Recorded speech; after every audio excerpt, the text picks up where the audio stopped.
our way to kick off Game 30 of the 2024 Banana Ball World Tour, loved by our pretty good friends over at Zappos. After splitting the two-game set in Albuquerque last weekend, the Bananas take a 3-game advantage into this 3-game series here in Mesa, Arizona. Let's take a look at how they align defensively here in the series opener. From left to right in the outfield, it is Robert Anthony Cruz, D.R. Meadows, and Danny Hosley. Third to first in the infield, you see Gabe Howell, Ryan Cox, Jackson Olsen, and Eric Jones Jr. Behind the dish, it is Bill Leroy, and on the bump to start, tonight marks Ryan Cox's 100th consecutive start at the shortstop position for the Bananas, and he is leading the tour with 61 trick plays this season for the boys in yellow.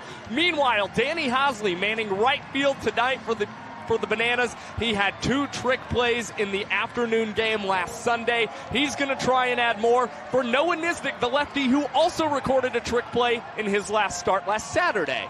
Let's get a closer look at Niz Nasty, the kid out of St. Louis, Missouri, who comes to the Bananas after 5 years at Southeast Missouri State and has been mighty impressive in his Banana Ball rookie campaign. He's posting a 2-2 record so far on this 2024 tour, making start number 8, and he's got 3 strikeouts to every ball footprint that he's issued this season. And what's more, he's put up back-to-back good starts against the Party Animals, totaling 7 innings pitched, giving up 6 hits, just 2 runs. He is not allowed a sprint in that span and has struck out 5 Party Animals and is averaging 3 outs in 3 minutes and 9 seconds. Mighty quick for the lefty. Niz started red hot. The Party Animals figured him out a little bit in the middle, and now 2 great outings in a row. Here is how the bad boys in Banana Land line it up. Reese Hampton at the top of the order for the 30th time in 30 games this year. Bryson Bloomer behind him, and then Jake Skoll, Dalton Cornett cleaning it up.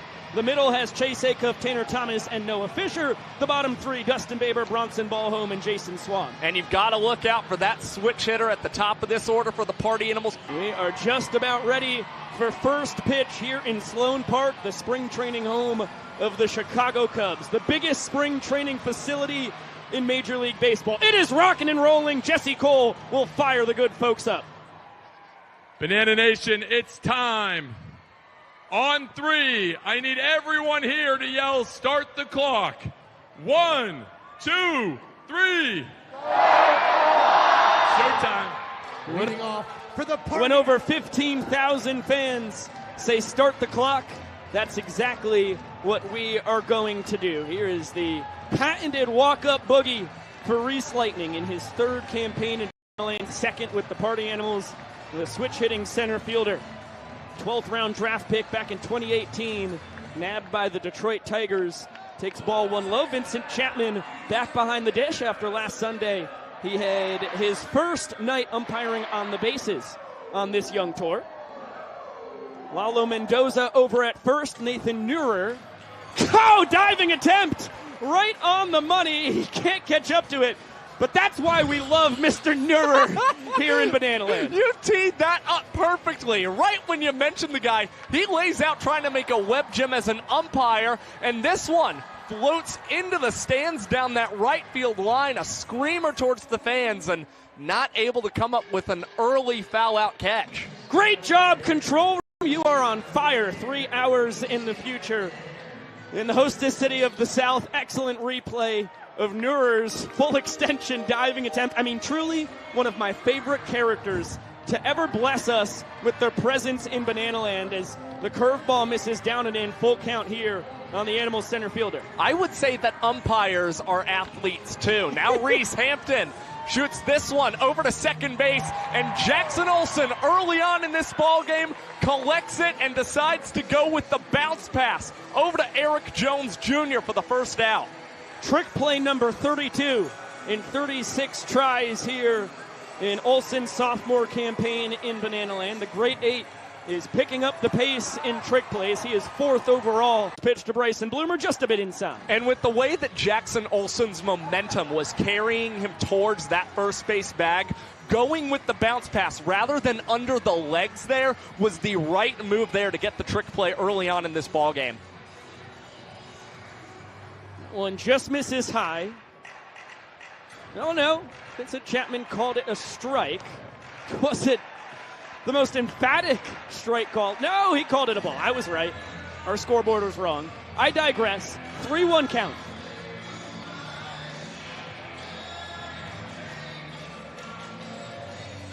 Bloomer in his second season with the Party Animals and takes the sprint. He was confused by the count from Vincent Chapman as well. That makes me feel a lot better. And he will earn the ball for sprint.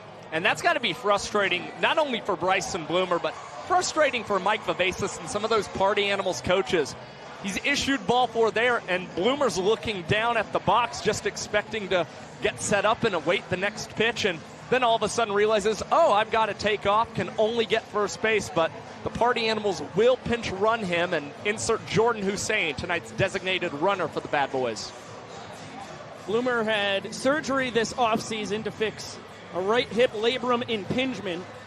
Really a terrific runner normally, but not back to 100%. He turned a 6-month process into 5 with his superhuman healing abilities mixed with a whole lot of hard rehabbing work. And as we've got a 1-1 count here on Jake Skoll, the right fielder, one of the best to ever do it in banana ball, and the most deadly offensive weapon here in his 4th World Tour. And he's batting .462 against Noah Nisnik this season. A lot of lefty-on-lefty crime, and still rocking that banana ball record 34-game on-base streak for these guys. Skoll a banana on the One City World Tour and then the 2022 campaign as he cuts and miss on a center cut heater. Party Animal for the 2nd straight year now. 2-2 misses down and in. Nisnik a 3-pitch guy.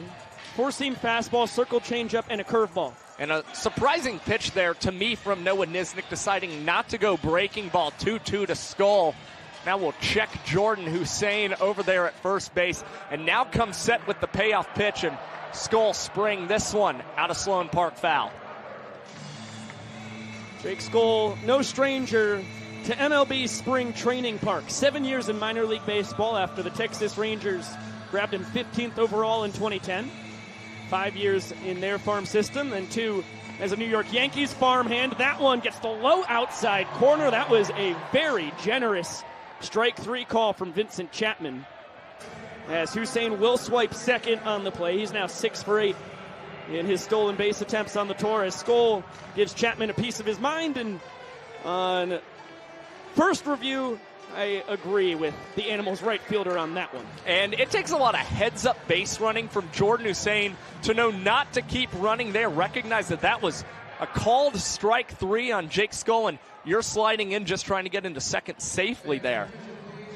We just rifled off the resume for Skoll, as that foul ball hit the Riedel headset off of one of our in-stadium camera people down there. Just buzzed the tower. Not completely off the body, just went from over the ears to around the shoulders. Jesse Cole right there says, hey kid, look alive. Dalton Cornett, the cleanup hitter, back up the middle. Hussein gets a stop sign from Bava. DR Meadows does nothing but throw perfect strikes home, and as I say that, that one a little bit up the first baseline. Didn't get a great hop off the pitcher's mound. But you have to respect the arm enough that a speedy guy like Hussein only goes station to station.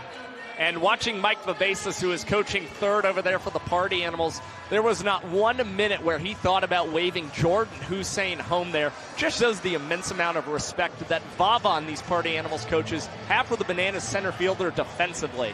Especially with 2 outs, you're running on contact.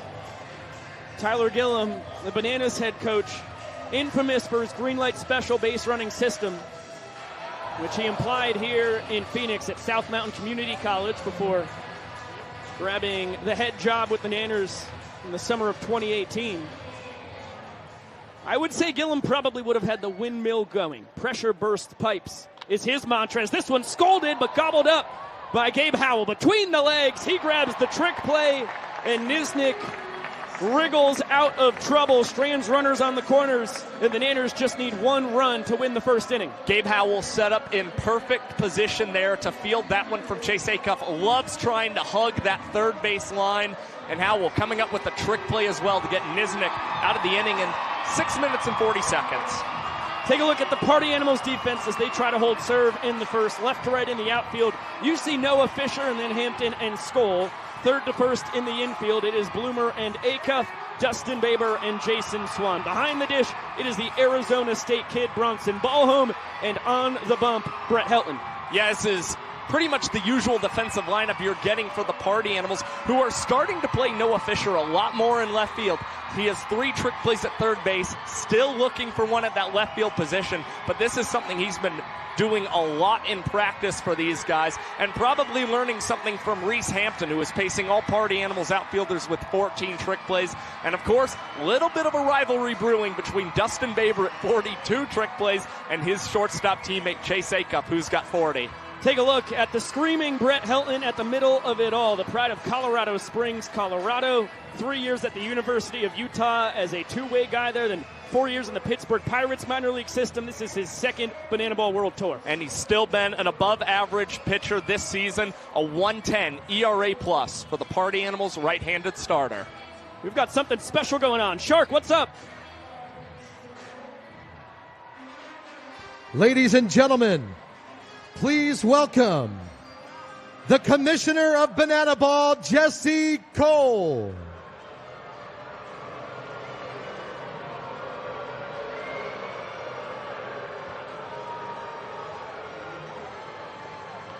With the first pick in the 2024 Banana Ball game, the Savannah Bananas select DR Meadows, outfielder, Columbus State. Oh, was there ever a doubt? DR embracing his girlfriend Mackenzie there. This is a guy who has led off 28 of 30 Banana Ball games on this young tour. A CPL champion with the Nanners in 2022. The doctor is the man you want at the top of your draft. I think across the board, every analyst had DR going number 1 in this situation. And let's face it, the intangibles are off the walls with this guy. The backflip catches, a guy batting nearly 400, just an all-around phenomenal career. And talk about a fans first guy too. He's just making special moments all the time for these guys.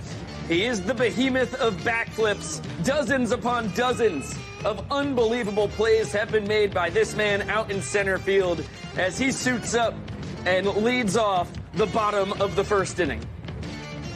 I mean, who else?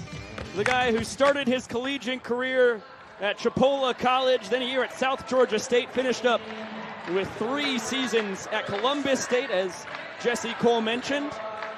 And in his second World Tour with the NFL Draft tonight, in homage to that grand event, as Meadows flares this one into right. He's thinking about 2 bases. He's going to have himself a bloop double. He's thinking about 3 bases. He's going to have himself a bloop belly flop triple. The Vidalia virtuoso showing off the hustle immediately after getting drafted and just making it worth Tyler Gillum and Adam Byron's investment. You look at how proud Gillum is. Another look, Skoll having some trouble here. That's going to be a double and an E9 upon further review. Meadows fired up. That is why you nab him number 1 overall. Never was there a doubt. And now the tour leader in batting average is 90 feet from scoring the inning-winning run, as Bill Leroy, the 7-year Banana, in his 3rd Banana Ball World Tour, leading all hitters with his .484 on base percentage, will try and end this inning in one fell swoop. 3 walk-offs so far on the year. Well, for Bill, he doesn't have to be too big in this situation, just trying to put it in play. But the Party Animals have shifted all of their infielders in, knowing that there could be an early play at the plate here. Chopper to Acuff. He grabs it, tries to go between the legs, gets it over to first. Big out as he looks Meadows back to third base. No trick play on that, if I am correct, Mr. Talevsky. There has to be a fluidity aspect to the trick play, even though Chase Acuff able to knock it down not necessarily able to get that one between the legs completely and opted just to throw it across and get a first out for Brett Helton. Changeup misses just a hair below the knees of Michael Vitamin D. This one a chance possibly for the fans. No, it doesn't make it there. The net impedes their potential opportunity. And now a 1-1 count on the World Tour leader in inning enders, Michael Vitamin D, with 14 walk-offs. This one out of the ballpark. 1-2 on the fourth-year Banana. A little bit of an early scare for Michael Deeb. Biko, you mentioned leading the tour in walk-offs this season. Michael Deeb is currently on pace for 41 walk-offs for the Bananas, and the record in a single season right now, 28. That would be Danny Hosley, who waits in the hole right now. 2-2 to the Davie, Florida native. And he cuts, foul tip into the mitt of ball home behind the dish. That is an immense 2 outs with the inning-winning run 90 feet away. Now it's in the hands of the former Mariners and Twins minor leaguer Eric Jones Jr. Well, look, this is not the first time we've seen Brett Helton try and get himself out of a sticky situation in his banana ball career. Actually worked through this kind of same situation, mic'd up with us in Durham a couple weekends ago, was able to get a strikeout just like that with 1 out and a runner on third, and now just has to get EJ to pop out or ground out to get him out of this inning without the Bananas scoring a point. Jones Jr. out of Charlotte, North Carolina. Great play by Joel, one of our entertainment interns, grabs a kid who was trying to run out on the field as that floater, changeup working early for Helton.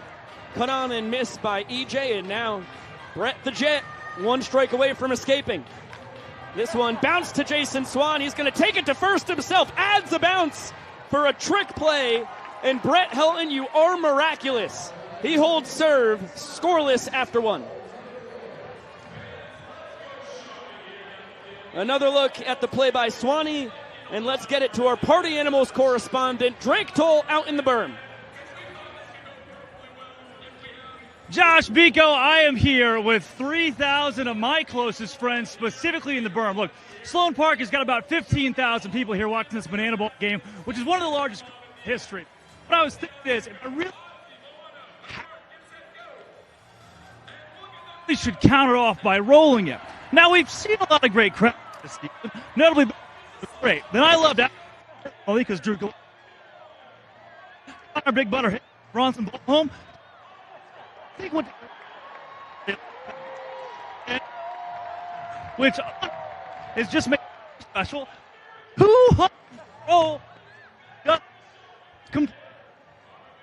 That when we start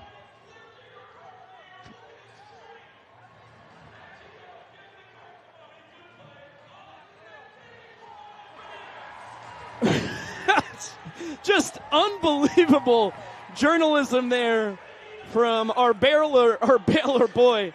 Drake Toll, you always impress. As Noah Nisnik watches the end of Shopping with Bananas here, one of our contestants sitting down, de-peeling one of our namesake fruits. And it's going to be the kid who tried to run out on the field. I mentioned it happened off camera. Joel grabbed him as that little rapscallion was trying to get in on the action. He finally gets his moment in the sun. Look at that. Oh, was that Isaac Hess's daughter? Son of a gun. Party Animals assistant coach's kid involved in the Shopping with Bananas. No wonder why she was trying to take apart that nana right there. It all makes sense. Nisnik out for his second inning of work. Cue ball for Jackson Olsen. Behind his back. On the money for EJ. Second trick play of the night for the pride of New Milford, Connecticut. Great charge by Jackson Olsen, and another great trick play going behind the back with the feed to Eric Jones Jr. There are just some plays where you really do not expect these guys to turn the trick plays, but just so practiced, using their spring training to just take tons of ground balls, and that's why you see Jackson Olsen able to make plays like that for the Bananas. That ball demolished. Very foul. Would have been a home run in cricket by a long shot. Noah Fisher, the left fielder, in the 7-hole.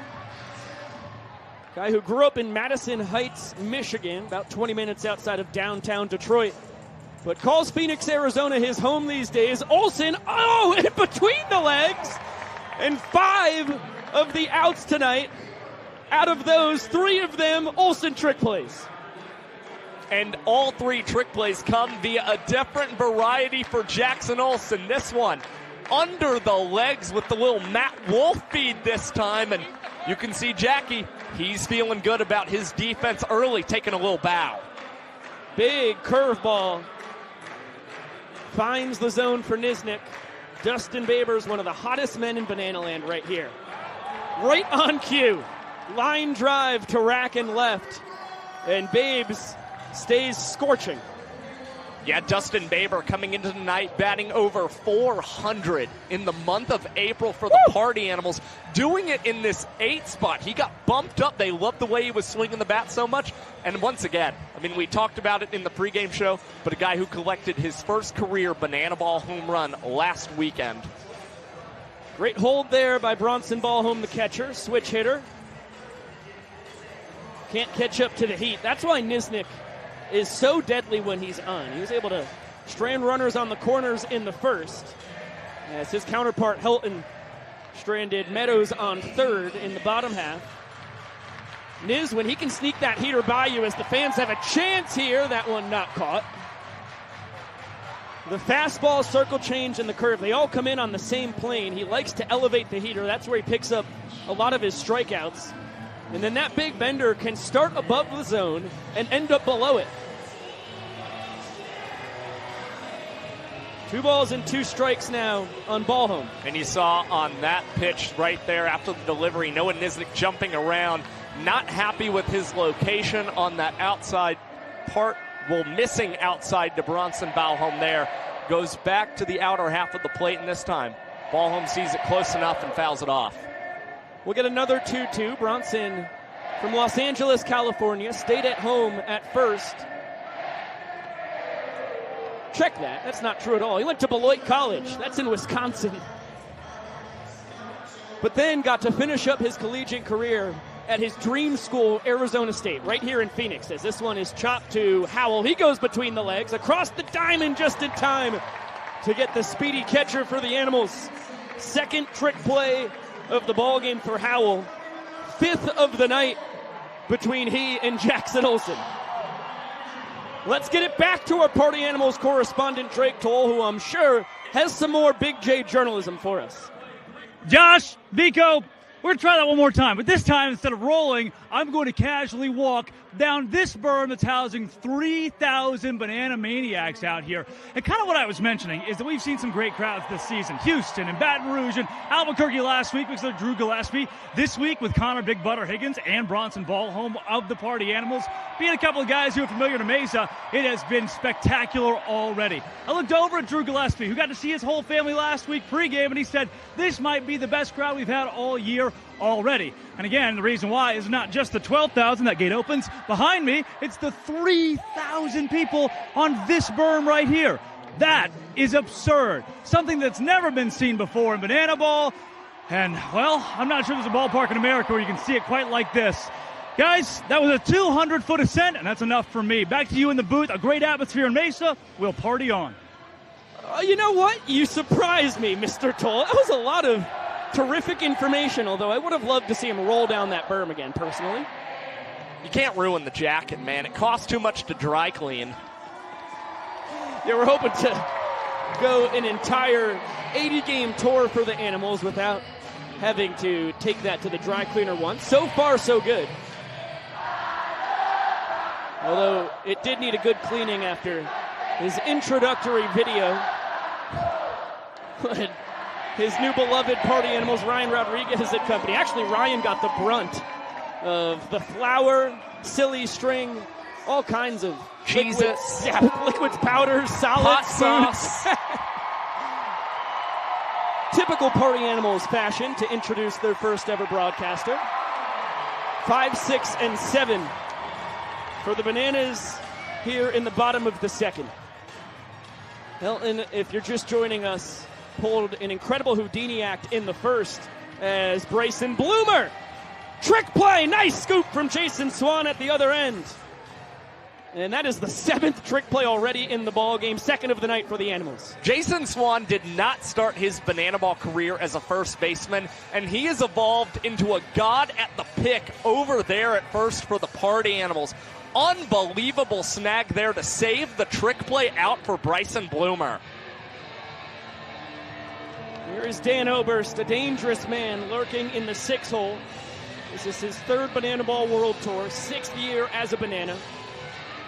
2021 Gulf South Conference Player of the Year in his swan song at the University of West Georgia.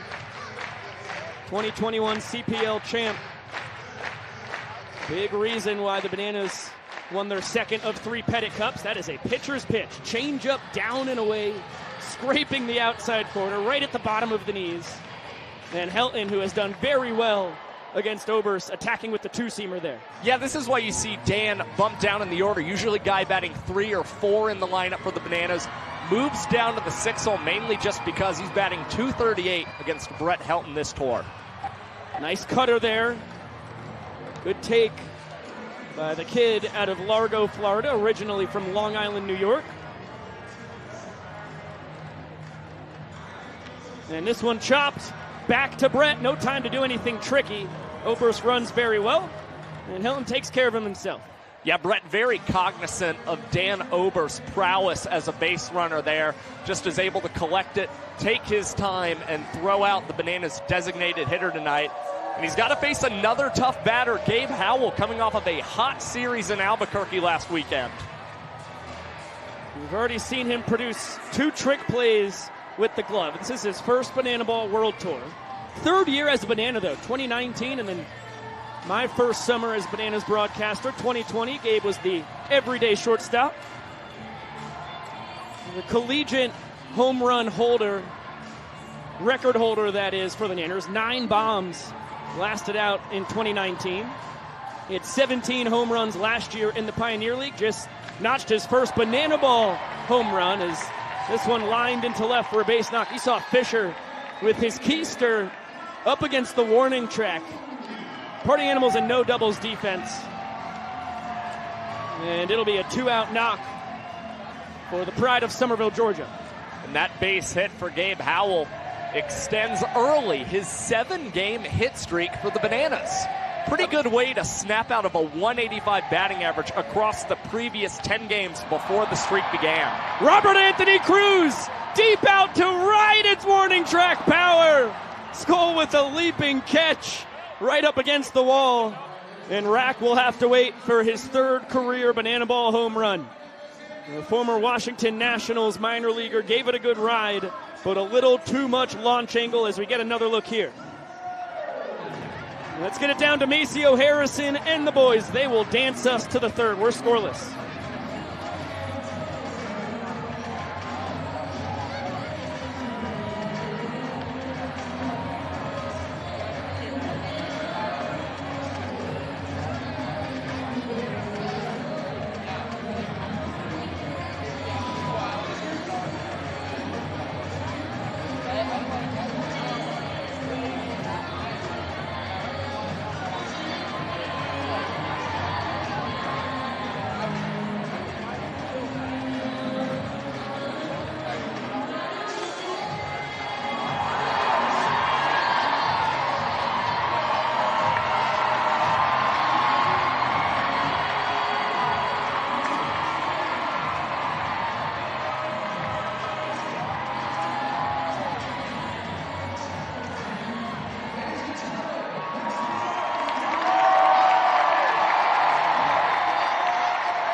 What a job by Maceo Harrison, his shirtless brethren, Alex Ziegler and Malachi Mitchell, and still clothed to the disappointment of the over 15,000 fans here in Mesa, Arizona, Noah Bridges and Andy Archer.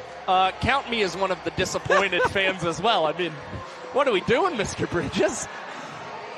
He is Banana Ball's beauty among many. if I may say so myself. Yeah, you're not too shabby, Biko. Oh, I didn't see that coming. Here's another one of the best-looking guys we have around, Jason Swan at the dish. No, Nisnik spikes the curveball. It'll be 10-1-2 for the Party Animals. It is early yet. What a nice young pitcher's duel between Nisnik and Helton. Tough play here, barehanded, Jackson Olsen. Have yourself a night. Already 3 trick plays, and slap a star on that one in your scorebook at home. No trick play for that one. Chopped over to Jackson Olsen, but a phenomenal play, and you just see how fired up Eric Jones Jr. is to see Jackson Olsen make professional plays like that, pointing towards his second baseman with a lot of respect. Back to the top of the order. Reese Hampton started this contest with Olsen's first trick play of the night. And now, with a 1-0 count, Niz is going to bring in Cox, Olsen, and Meadows for a choreographed dance, as they do. A lot of wrists in this one. A little shimmy, a little shake. This is just a classic Noah Nisnik performance. I mean, anytime you can get that lower body, the legs, the knees involved, you know it's going to be a doozy from Niz, who does miss down and into Reese Hampton. Fun there that Olsen and Cox traded spots in the middle of the infield. They swap back. And on 2-0, that one is spiked off of Hampton himself. Remember, there's no stepping out of the box in banana ball. The only time you can, though, is on a foul ball, which is why you see Reese able to do it right there.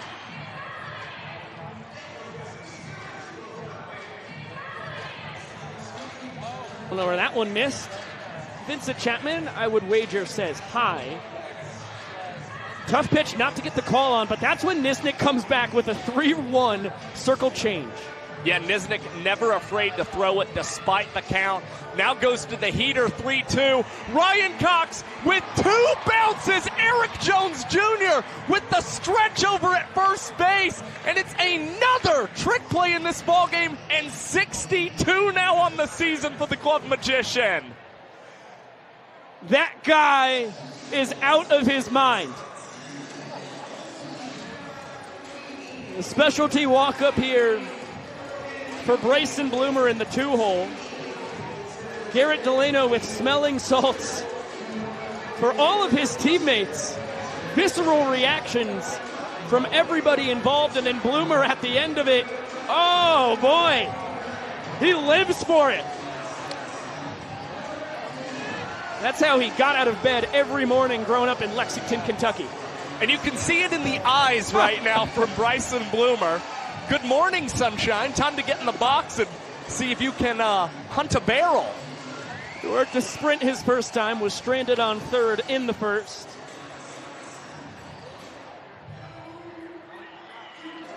And that's the changeup, doing its dirty work. It's Bloomer to leave the zone in a hitter's count. And Niz goes right back to the well. He's ahead 1-2 now.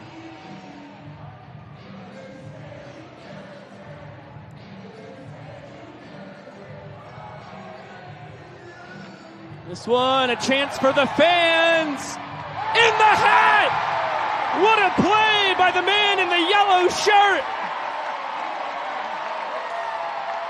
That guy with one of the best plays on a foul ball in banana ball history.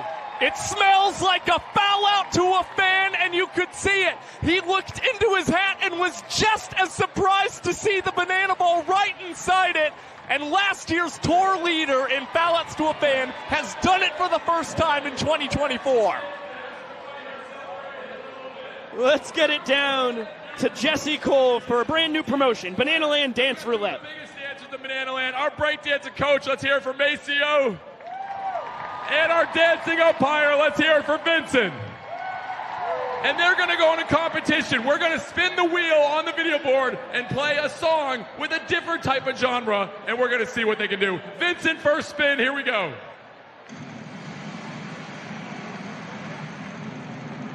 Vincent, ballet to Flow Riders Low. Here we go.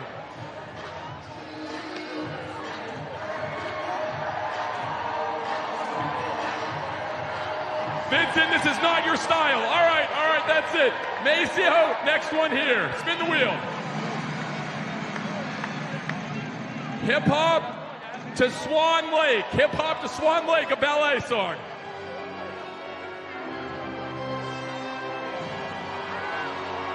You can feel the emotion. Look at this. All right, pretty good. Next song, Vincent, spin it. A belly dance to Don't Stop Believing. This could get dangerous.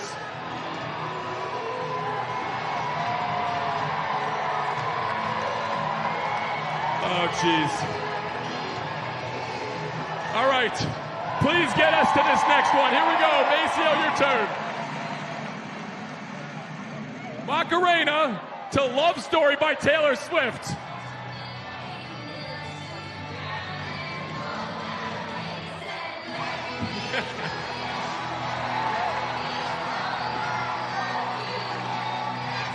All right, very good, very good, very good. All right, last one here. We'll see who the winner is. A waltz to Umbrella. Here we go.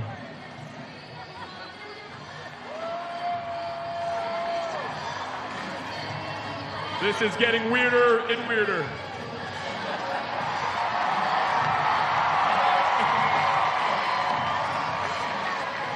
All right, fans. I don't know if we have a winner, but let's hear it for Maceo and Vincent, our dancing on fire. That was a beautiful way to finish a brand new promotion. That is the collab I never knew I needed. Can we give them a Vegas residency? While we're at it, let's give Jackson Olsen, Eric Jones Jr., and Noah Bridges a Vegas residency.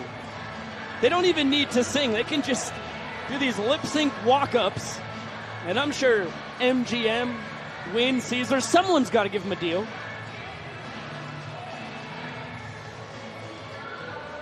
Olsen gets the bat flung out of the realm of shadow and flame. And Brett Helton begins his third inning on the mound. Jackie stays red hot. The dueling second baseman of Bananaland, Baber and Olsen, are the two hottest guys on each team. Jackson Olsen with hits in 8 of his last 9 contests for the Bananas. And I'll tell you what, 3 trick plays, a web gem, and a hard hit single into right field to lead off the third. I can't think of many better starts to a Banana Ball game. Helton jumps ahead of Ryan Cox. Malachi flashed the kid Mitchell, scampered over to first base. It sneakily pinch runs here. He is the Nanners designated runner. The counterpart of Jordan Hussein on the Party Animals. Flash in his 4th World Tour. All of them for the boys in yellow. And this one, tailor-made for 2. Bounce from Baber to Acuff, over to first. Double play when the Party Animals needed it most. A nifty trick play for the Party Animals here in the 3rd inning. Once again, Brett Helton knows exactly what he needs to induce out there on the mound. Gets the ground ball and trusts in his double play duo behind him to do a heck of a job. Great start to that double play by Dustin Baber with the bounce. Babes grabs his 43rd trick play on the year. Extends his lead over his shortstop to 3 as the two of them battle for second place behind the man who bounced into the twin killing. And we're back to the top of the order for the Bananas as the changeup skims the bottom of the zone. 1-2 count on DR Meadows, who led off the ball game with a bloop double down the right field line. Got to third on a very rare error from Jake Skoll. That was with no outs. Helton was able to leave him there after a ground out, strikeout, and ground out. Got him out of the frame. Now on 1-2, Brett has himself a t-shirt cannon.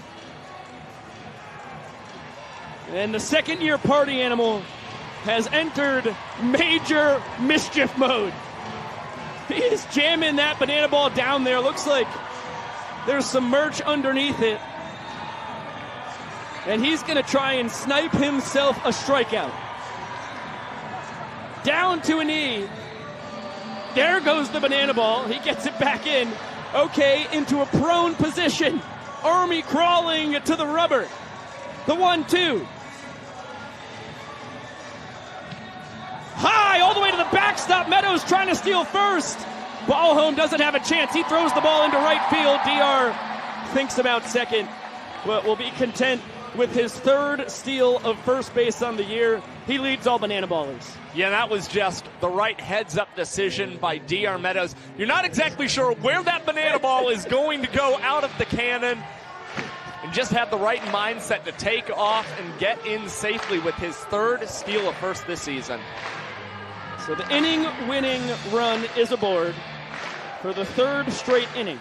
As I mentioned, Meadows was on third in the first. Then Howell was on first with 2 away in the second. Now DR back aboard with 2 outs. Here's Bill Leroy, who grounded to Acuff at shortstop, who was drawn in. And Bill unable to get the job done in the first. We'll see if he can find redemption here in the third. He's ahead 1-0. Helton is a 4-pitch guy. Sorry, Josh. 4-seam fastball, as well as the 2-seam, cutter, changeup, and curve. And I just said 5 pitches. Figure that one out. Josh, your point before I rudely interrupted you. Just going to say that with 2 outs here, Bill Leroy probably still not trying to get too big in this situation. Again, a guy who has done more than anything this season, get on base consistently for the Bananas. Either trying to just get another base knock up the middle or anywhere in the outfield to fall, or possibly work the ball for a sprint as well and let the big bopper Michael Deeb behind you really try and do more of the heavy lifting. Helton paying close attention to Meadows over on first, as he should. This one tapped up the middle, not a lot of exit velo, but it's a base knock for Leroy. And Michael Deeb joins us on the broadcast. Mr. Vitamin, sir, how you doing? I'm walking on barrel sign out here in Mesa, Arizona. Rico, how we doing? Oh, we're terrific. You have any special plans for this plate appearance? I just want to sing a little backspin rhythm to you while the Bananas get on the board with a barrel hop here. Let's see what Brett Helton has to do. Come on, baby. I just want to backspin your cutter on the inside of the plate. Throw it over the line. Oh! That was the heater. We need to get the hands up there. Baby. Little get inside the ball, stay above it, get through it there. You know, you can't get beat. Baby. That'll do it. That'll do it. Michael yes, sir. Deeb! A little well, not so much backspin, but a barrel pop in the runner at home mistake. Pico, Josh, I love God, I thank Bananas for the opportunity to walk it off. Let's go, Nizzy. Come on, baby. That was a beautiful song. Congratulations on your tour-leading 15th walk-up. I missed out on a couple lyrics. So, oh my gosh, we've got a bear fight, folks. Meadows is battling a bear. Wow. Oh! Oh no. What? Oh! Goodness, folks. He can do it all, though, I believe. Oh! Let's go! Woo! All right, boys. Good. Carol, backspin with you. Yes. Michael Deeb, love you, buddy. Have a great rest of your night. Hey, love you guys. Have fun. Let's go, Bananas. You're the man, Deeb. Oh, my goodness. Well, Deeb serenades us. He gets the inning winner. Manor's up by a point. Let's get it down to Jesse Cole. Good season to play cornhole, but not here in Banana Land because we are doing human cornhole where the dads of these two families are going to be hit with water balloons. We've got the LaFoon family and the Rad family, and the object is to get as many water balloons on the dad as possible. LaFoon family, are you ready? Rad family, are you ready? All right. Dads in position. Cornhole board in position. On your marks. Get set, go. All right, we got one over here. This cornhole board is moving. Oh. one. There's one right off the region. That hurts. There we go. Oh, off the head. This is a really weird game of cornhole. Off the head. And who is going to be our winner? We've got 10 seconds left. We are throwing it too hard. Oh, that one hurts. 5, 4, 3, 2, 1. Here we go.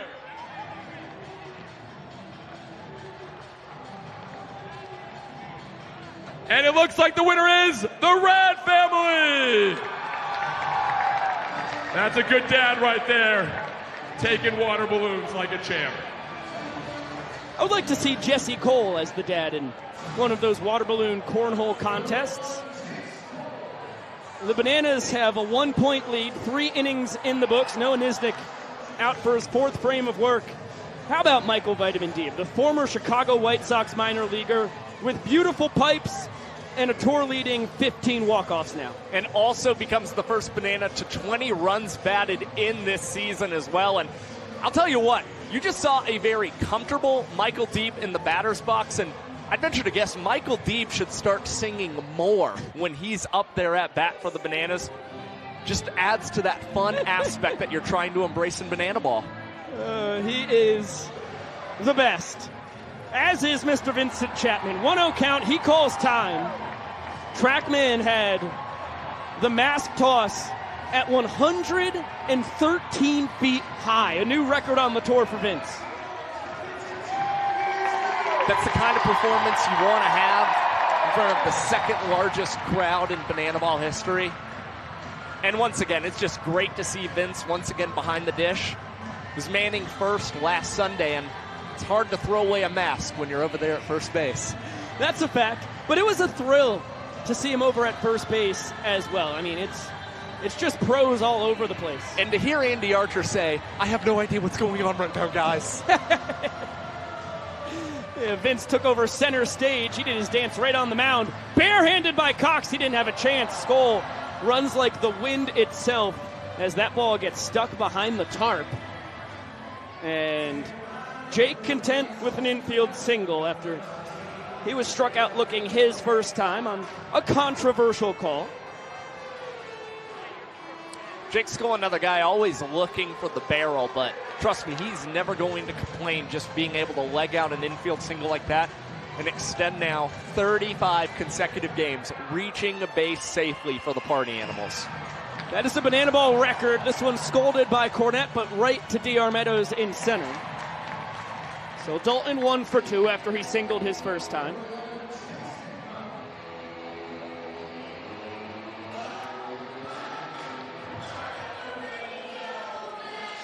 Skoll with that 35-game on-base streak, 5 more than his partner in crime, Reese Hampton, who reached base 30 straight times on last year's tour. Now Chase Acuff, who struck the ball well, but straight to Howell at the hot corner, who picked up a trick play on it. And Chase, another guy who's been very consistent offensively as well. He's reached base safely in 14 straight for the Animals. Healthy hack. Acuff with 3 home runs on the year. Picked up his 3rd last Sunday in Albuquerque. This one hit well again, but right to Olsen. Bounce to Cox. Over to first. Another beautiful trick play, double play. And Nisnik is through 4 scoreless. 4 trick plays for Jackson Olsen in this ball game, and for Noah Nisnik. That helps out the minutes per inning tonight. 1 minute and 47 seconds in the 4th with a lefty. Another look here, just in time to get the speedy Acuff. And Biko here officially casting his vote to see Niz Nasty out for the 5th. Josh, will you join my cause? Why, yes, I will. You are a true mensch. Let him eat. Hum, babe. We'll see what Gillum and Virant decide. As the second largest crowd in Banana Ball history, that is tied with Victory Field in Indianapolis for the honor. All coming together for a little Hey Baby. And what a gorgeous sight it is. It's such a juiceful, 15,000 here at Sloan Park, the spring training home of the Chicago Cubs. Only 2 decks, but the first level goes oh so deep. Of course, you got the great Wrigley-inspired sign there you saw leaving your screen just now. And then the berm is the best berm in all of baseball. That cannot be contested. And it's pretty evident right now. You see fans all the way at the top of the berm who have risen to their feet and are doing the hey baby all the way back there. And of course, you've got Bananas and Party Animals scattered in the outfield as well, joining in on the fun and making some connection with those fans out there. I'm in love, Mr. Talevsky. I didn't know that I could have such feelings for a ballpark. But boy, oh boy, is this place magical. I got the tear. You're good. Thank you. I've got small tear ducts. I'm also an emotional man in general. And there's nothing wrong with that. Thank you. No surprise, this place designed by Populous, the designers of Camden Yards, who have just about had a monopoly on big ballparks in our beautiful sport. Oh, Bryson Bloomer trying to pull off a doozy of a trick play. And Eric Jones Jr. hustling all the way, able to make it a trick play missed. Yeah, Bryson Bloomer successfully goes between the legs, then tries to do an extra little tip to himself for some flair, and that's where you see him get caught as well. The behind the back, and can't come down barehanded with that banana ball. And EJ able to beat it out, and with the Bananas going through the order a second time, that means Malachi Mitchell can pinch run for their first baseman. Second time pinch running for Malachi Mitchell as the designated runner. He can pinch run 1 time every trip through the lineup. As Danny Hosley bounced into a Bloomer trick play his first time. Swings away. The door has been left ajar for the Nanners. Coming off their first point of the night in the third, Helton got 2 quick outs thanks to a beautiful 4-6-3 trick play double play. And that one is a doozy. Helton drops the arm angle down, gnarly 2-seamer, and paints it on the black for the strikeout as he poses with a nice little garden gnome friend he's got out on the mound with him. That was a deceptive pitch from Brett Helton. Had Danny Hosley completely off guard there, going with a little bit of a sidearm pitch. And for Brett Helton, he's always a guy who is thinking out there on the mound. Might be the smartest pitcher we have in Banana Ball, just constantly reinventing his strategy inning to inning. And that's what you have to do in Banana Ball when it's this match style play, of course. Oberst bounced out, back to Brett on the bump. This one struck well into right center. It's going to find grass. Malachi can fly. Knocked down by Hampton. He flips it to Skoll. The relay from Acuff doesn't have a chance. And the Nanners have walked off 2 straight frames. Oberst with his 10th inning ender of the year. And right after Michael Deep collects his 20th RBI of the tour, Dan Oberst follows an inning later for the Bananas. And Malachi Mitchell, he's out here celebrating the strike. Pete Weber-esque.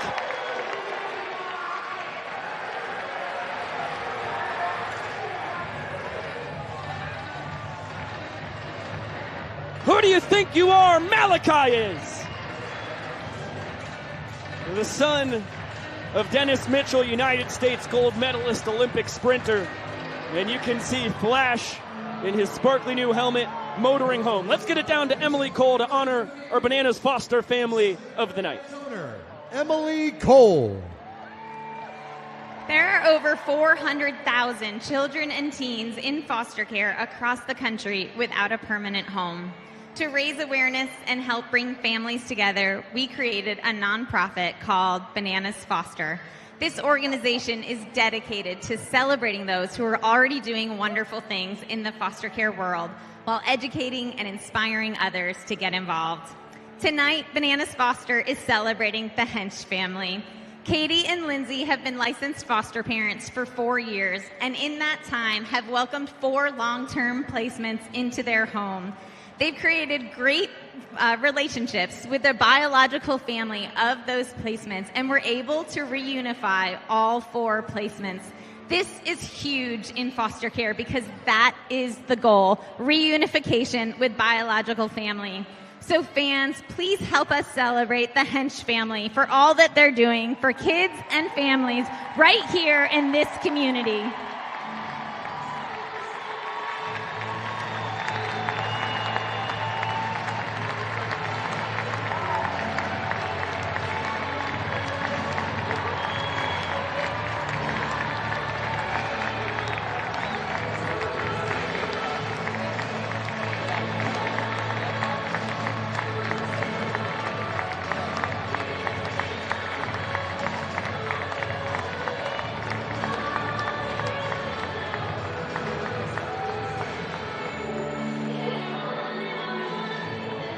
The biggest shout-outs that you could ever imagine. The shout-out of all shout-outs goes to Lindsay and Katie of the Hench family. As Emily said, foster parents for 4 years, have had 4 long-term placements, and have been able to successfully reunify all 4 kiddos with their biological families. That's what this whole thing's about. And you talked about just being moved emotionally by Sloan Park, but it's pretty moving to see such a big crowd rise to their feet and just applaud what these folks are doing. A really, really cool moment. As much as we love to see Ethan Skujay, the strikeout king here in 2024 of Banana Ball, Josh and I mourn the end of the evening for Noah Nisnik, who sparkled over 4 innings pitched. 4 shutout frames for Noah Nisnik. Ethan Skujay will try and keep that going. This is appearance number 11 for the righty in his 4th in relief. He is leading the Bananas in innings pitched and strikeouts. And the last time out on the mound, a pretty good outing for Ethan Skujay. 4 innings, 3 hits, gave up 2 runs, struck out 2 batters. He induced 7 flyouts and induced just 1 ground out, and he's working quicker here in the month of April as well. You see the season average MPI at 4 minutes and 47 seconds. He's got it down to 4 minutes and 8 seconds here in the month of April. And you can't go wrong if you're Viro and Gilly. They saw 4 amazing innings out of Nisnik and wanted to end it on a high note. But he's a guy who could be stretched out. He had 15 starts, tossed 85 and 2/3 innings last spring for the Southeast Missouri State Redhawks, had a sub-4 ERA. But it's always good when you can hand the ball off to one of the velo kings in Banana Land. You see the heater there. Nisnik lives about 93 to 94 miles per hour according to TrackMan with the fastball. And a guy who has pitched professionally on 4 different continents. Last summer was in the best independent professional baseball league in the country, the Atlantic League, pitching for the Staten Island Ferry Hawks, and has shattered just about every single pitching record in just about every league he has ever competed in.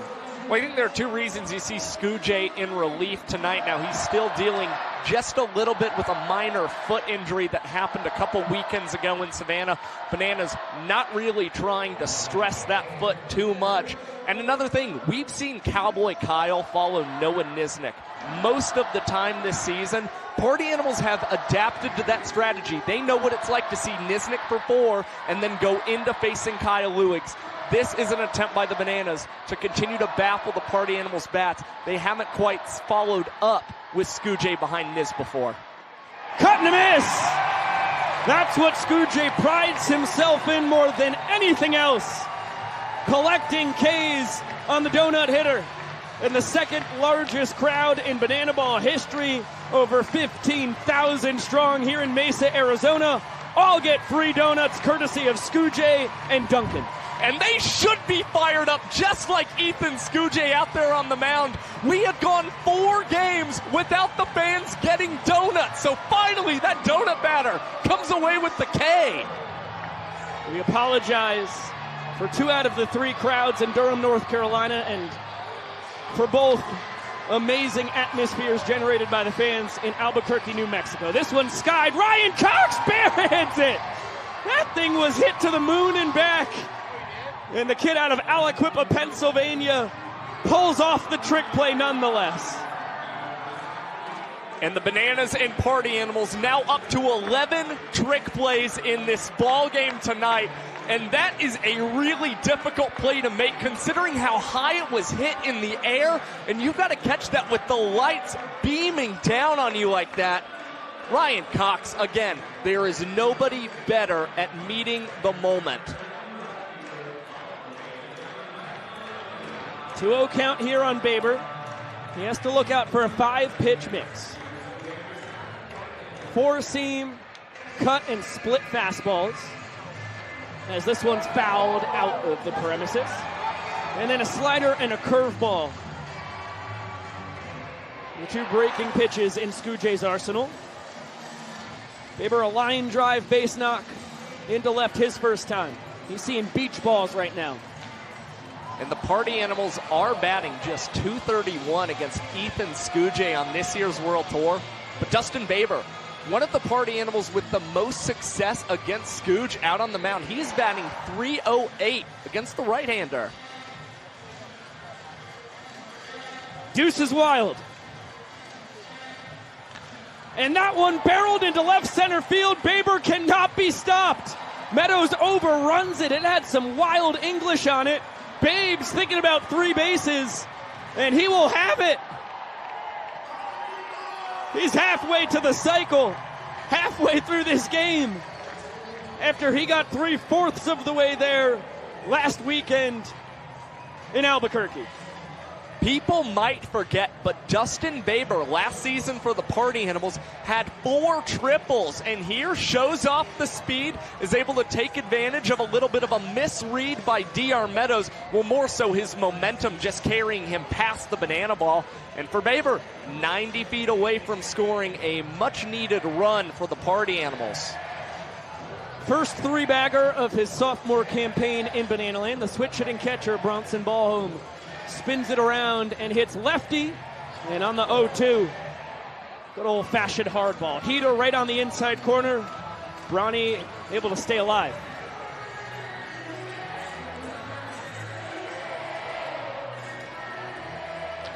Back up the middle. What a piece of 2-strike hitting for the former Sun Devil. Back in his second college town, he comes up with the RBI knock. And an entertainer through and through as well. Ballholm connects with that one going up the middle, flips the bat, and then struts all the way over to the first base bag as Party Animals have some hijinks in store at home plate. It's a slap competition between Dalton Ponce and Dustin Baber.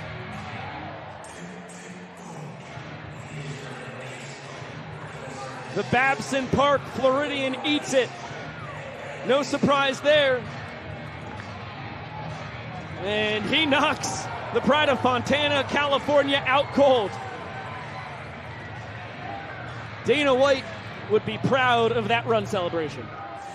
And Bronson Ballholm, once again, has got to be proud of that RBI single up the middle. A special moment for him. You may not realize it, but Ballholm played at Arizona State for a couple of seasons collegiately and did not get the opportunity to play when the Party Animals were in Peoria. He was dealing with a little bit of an oblique injury and now finally gets to play in front of that college home state once again. And Jordan Hussein, the designated runner, pinch running for him, immediately swipes second.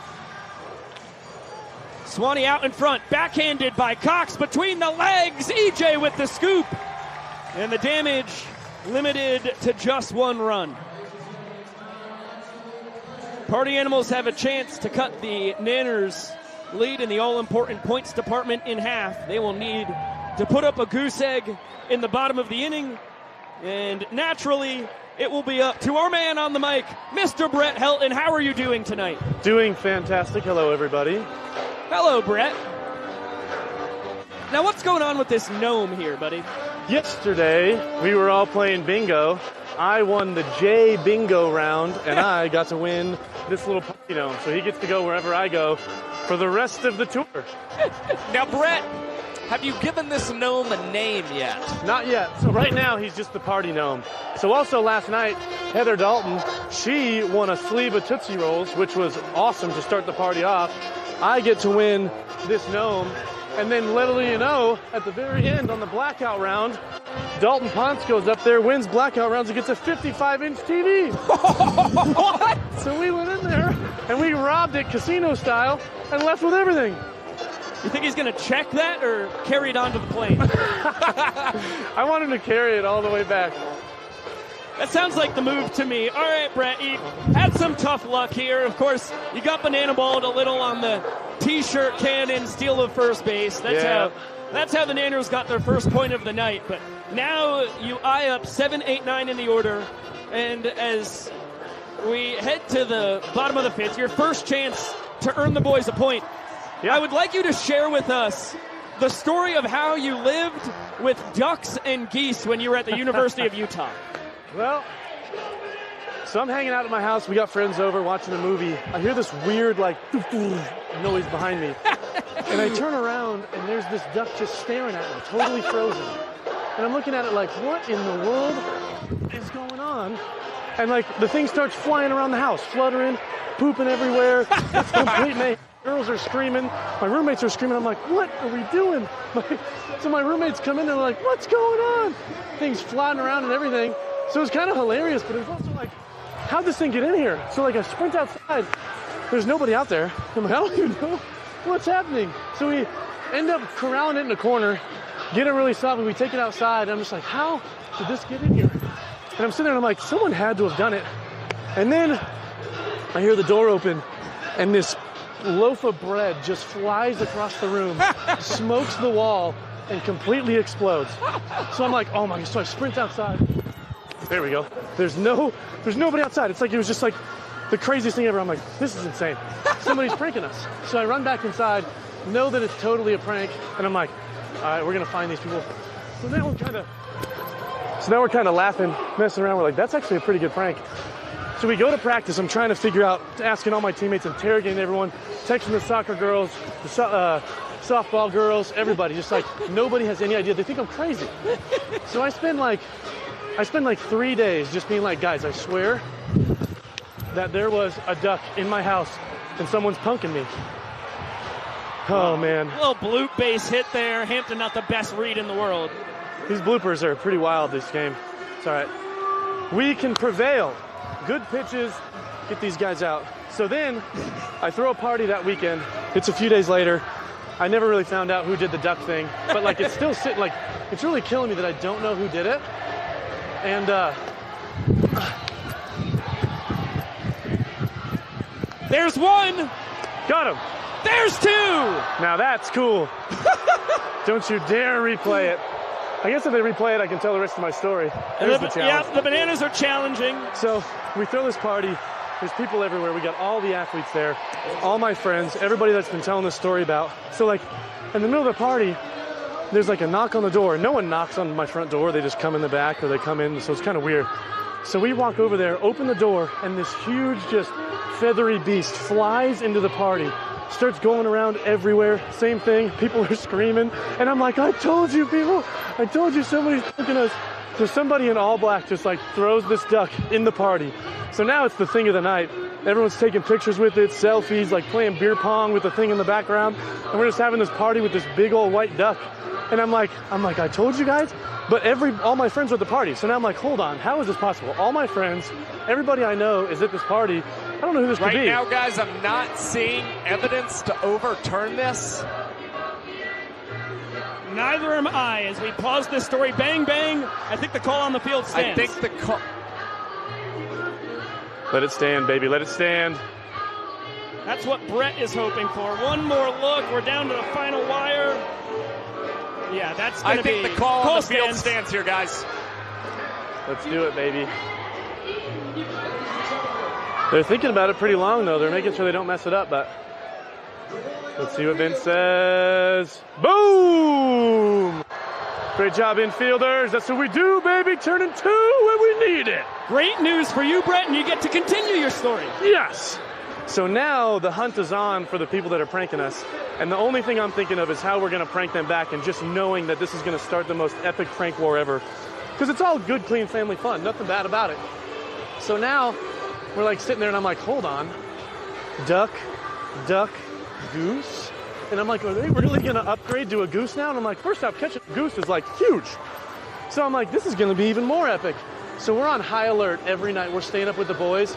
Nothing's letting us go to bed because we're trying to catch these people before they bring. There we go. Catch it. Sweet. Beautiful. Thank you, Party Gnome. Great ending. Love that. A few amount of pitches. So we're going. I end up finding one of our team girlfriends. And she's like showing me something on her phone. And she swipes past a picture of all these dark hooded figures holding up a duck in a fishing net. And I'm like, oh no. So I immediately called the seniors that had graduated the year before. I hadn't seen them in a while because they all graduated and moved back home. They came, they pranked us because the ones that were still there in Salt Lake City, they all got together and they got a little gang. And they wanted to prank us. So it was nobody at my school, none of my friends, nobody that was still athletes. It was all the retired athletes who had moved on and they had big boy jobs. And they came to prank us. So we started the war. And that is going to be continued to next time because our retribution was swift and it was very, very hard. And we came back and we let them hear it. But that started the greatest prank war of all time. That's just volume 1. You'll have to tune in to Brett's start next week to volume 2. You guys want to hear it because we came back hard and it was a lot of fun. That is the juiciest tease of all time right there. Yep. So yeah, if y'all want to hear it, we'll probably do it in the 4th or 5th inning next Friday or Thursday. Hey, that sounds great. Hey, whenever you're out there, we're doing it. Brett, thank you so much. Congratulations on your first point earned of the night. Thank you. We are the boys. We are the party animals, baby. And it's our time. See you, hot stuff. Oh, my gosh. I mean, I would have loved to have kept him on for another inning, but the suspense of having to wait a full week, it's kind of like when I was watching the original 3 Star Wars as a kid. My dad said, Biko, I had to wait 2 to 3 years between each of these movies. You can wait a week. I'm on the edge of my seat, dying to hear how Helton and the University of Utah baseball boys sought their revenge. It'd be cool if he kept a gnome on one side of the mound and like a ceramic duck on the other. I feel like that would suit him well. And I can't believe he didn't. When he threw that party, I can't believe they didn't let the duck stay. I feel like the duck would be an awesome party guest. Completely agree. As a guy who grew up on a farm with ducks and geese, for that matter. Ducks, awesome animals. Geese, very mean. Just nasty creatures. Oh, I can hear the contempt in your voice. The thing is, though, as we've got the top of the order here in the top of the 6th, Ethan Scujay out for his second frame of work. Reese Hampton has bounced into trick plays from Olsen and Cox in that order tonight. That's a pitcher's pitch. Scraping the inside corner. 2-2 between these two former Atlantic League foes. And as that one tapped back to Scooge, barehanded, and he'll take care of Hampton. 1 down. The geese on Glenary Farm were all bark, no bite. Really all hiss, no bite is the right way to describe them. They would, especially the male, who just thought he was the bee's knees. I mean, he thought he was God's gift to earth. He's got all his ladies. He thinks he's tough as could be as Bloomer's behind 0-1. He comes sprinting at you, hissing, feathers in the air, right up, less than an inch away from your legs. Looks like he's going to nip you. And then all of a sudden, he retreats, head in the air, squawking like he just was the 300 Spartans that fought valiantly against the Persians. Although I guess the Spartans didn't live to tell the tale, so it's not the best analogy in the world. As this one off the end of the bat, over Olsen's head. Base knock for Bloomer, who fouled out to a fan his last time and reached on a sprint his first plate appearance. Will be pinch run for the second time tonight by the Animals' designated runner, Jordan Hussein. It's a long-winded way of saying my experience with farm geese is a lot of fluff, no fight. You had any bad geese encounters in your life, Josh? No, I was just about to say, you and Brett Helton have really showed up strong tonight, and I just haven't had that experience. The only thing I have to add is that Bryson Bloomer just had a phenomenal piece of two-strike hitting, just floating that one over Jackson Olsen like that. That's the analysis we should be having right now instead of talking about farm animals. Now, Jake Skoll, 1 for 2, an infield single his last time. If we want to bridge this conversation over to wild geese, that is a whole different story. Whole different story. I've ended up encircled by 2 different packs of wild geese. That's strike 3, surprisingly. Skoll has punched out looking his first time on a generous call. Control room, if we could get another look at that. I'm sorry, I had my mind on geese.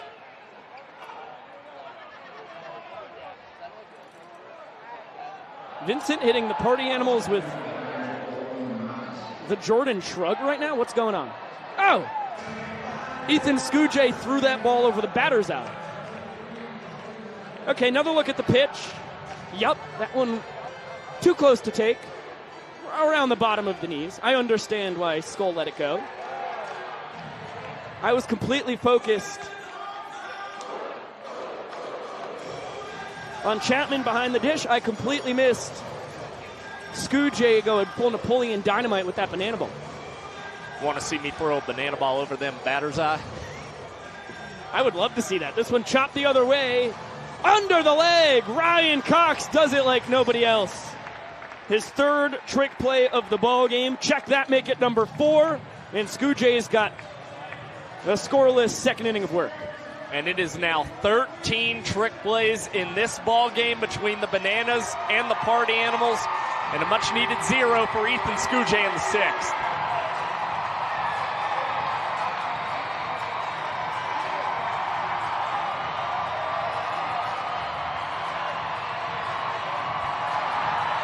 As the fine folks here in Mesa, Arizona, being showered by merchandise being thrown in their general direction, we will take this show up to the broadcast booth, joined by the birthday boy himself, Cowboy Kyle Luigs, the happiest of days of your inception in the world as he sucks Josh into the fun here. This is all I wanted for my birthday was this hug. Well, I've wanted a lot of things, and I've kind of gotten what I wanted so far. It's been a pretty good day for me, but this was definitely on the list. Mr. Luigs, you have a special announcement up here in the booth tonight in between innings? A special announcement other than that it's my birthday? I thought you might be feeling generous and have something you could tell the people. There's nothing more special than my birthday. Okay, fair enough. But I mean, if there's anybody listening at home, particularly Steve Kellogg, I know that you've been on quite the journey lately, and I appreciate your work and I appreciate what you're doing. For those of you who don't know, Steve Kellogg's been on a 5 or 6 or month-long bender of posting stuff on Instagram until I follow him back, which I thought I did originally. But I'm happy to say whenever I get back to the locker room after the game tonight, Steve, you'll get that follow, buddy. That's what I'm talking about. How about you are a giving man on your birthday? That's what I do. I mean, I give. I don't take anything. I just give. And that's the kind of person I am. That's what my mom raised me to be. And that's it. Josh Talevsky, you have Kyle, something we at else. BTV are giving people as well. I got you this shirt as well for your birthday Show that I thought off. you would enjoy. We got to get back down to it the is field. of the Grand Canyon. Josh, where'd you get that? At the Grand Canyon. Oh! That's about as real as they come. And I've never been to the Grand Canyon, so I'm actually a fraud until I go. But, man, this is the nicest thing anybody's ever done for me. Kyle, I got you my love and affection for your birthday. Thank you. And you've given me that for the past 25 years, so I wouldn't count on anything else for year 26. Ryan Rodriguez, the new man on the mound for the Party Animals. He comes in for number 10 in the order, Ryan Cox, and then the top with Meadows and Leroy waiting. 3-0 pitch, right down Broadway. Coxie bounced into a 4-6-3 trick play, double play his last time. And shanks this one the opposite way, barreling in, Noah Fisher! Diving catch and a beauty! Robs Cox of a base knock. He is not a natural left fielder by any means, but Noah Fisher shows off the range and has the celebration as well, laying out to rob Ryan Cox of a base knock.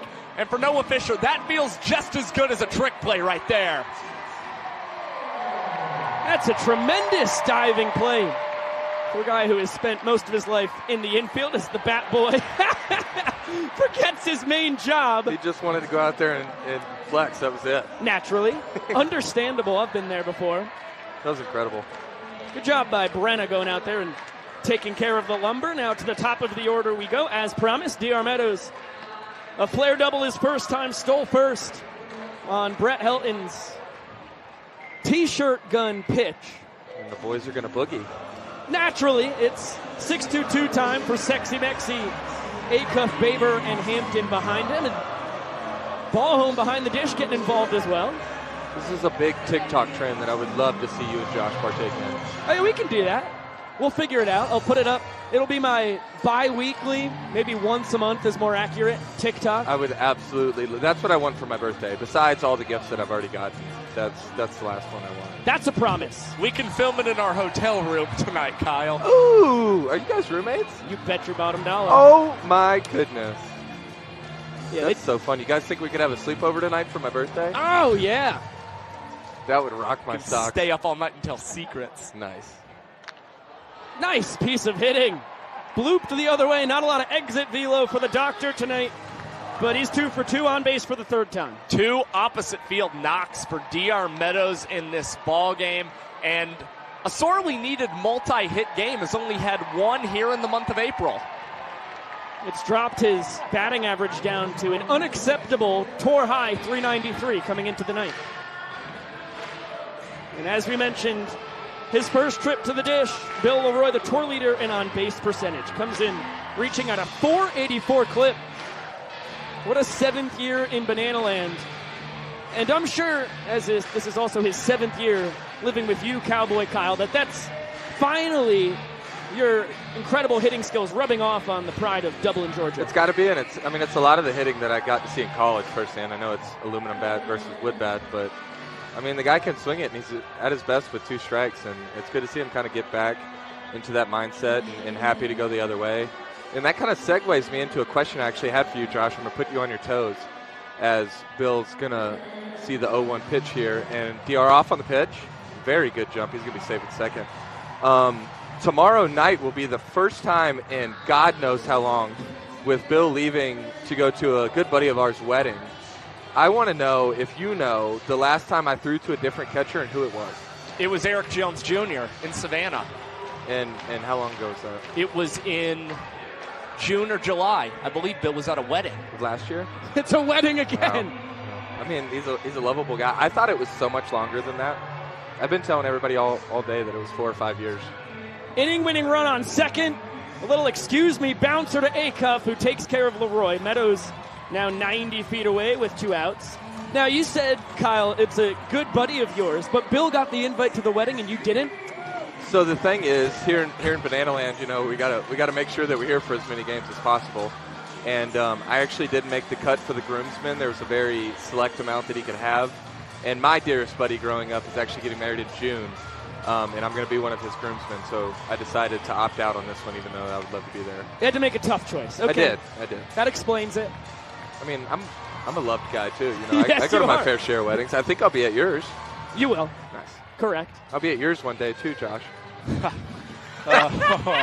Let's hope so, Kyle.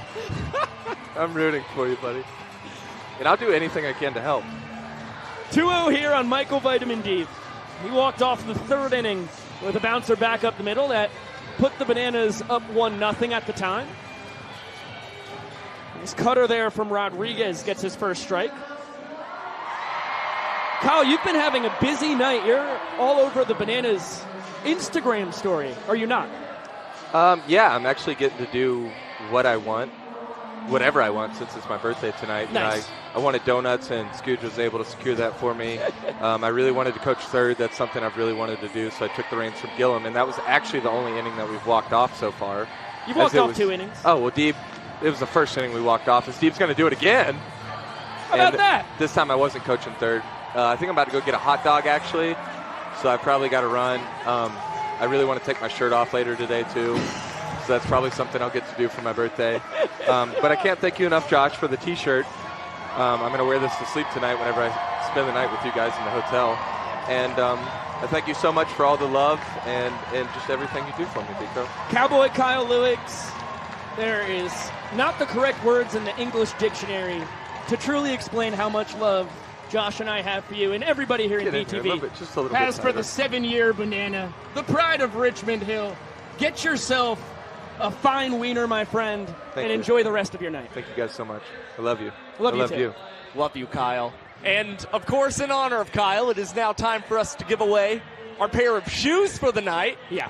Biko, if you wouldn't mind joining me in a drum roll here.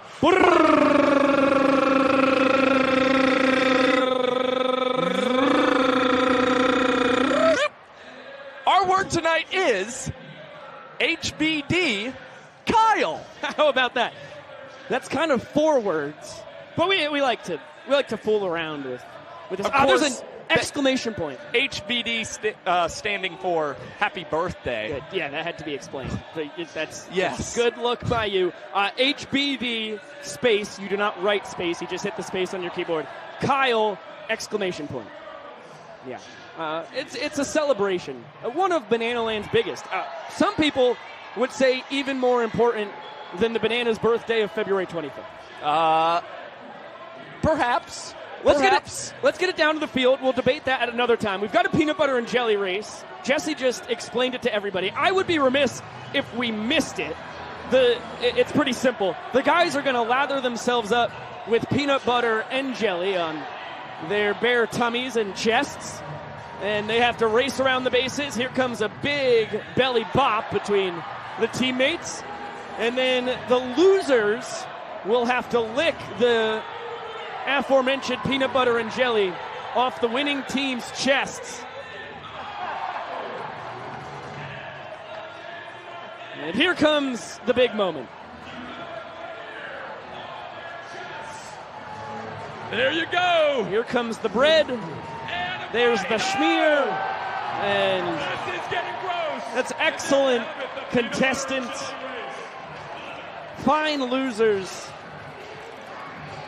They take their comeuppance in style.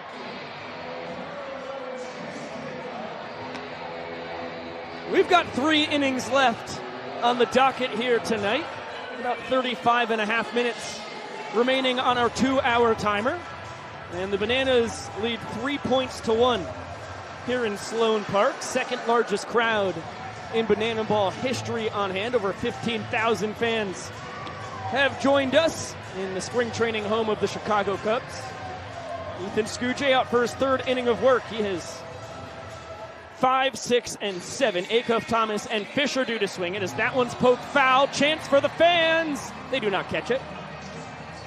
And if Chase Acuff had swung through that pitch for Ethan Scougé, it would have been another strikeout for the right-hander in less than 15 seconds. Now Chase shoots this one out to center field, and D.R. Meadows will camp under it and come up with 1 out for Scougé. Now it'll be Tanner Thomas. He was the first batter that the pride of British Columbia, Canada faced this evening.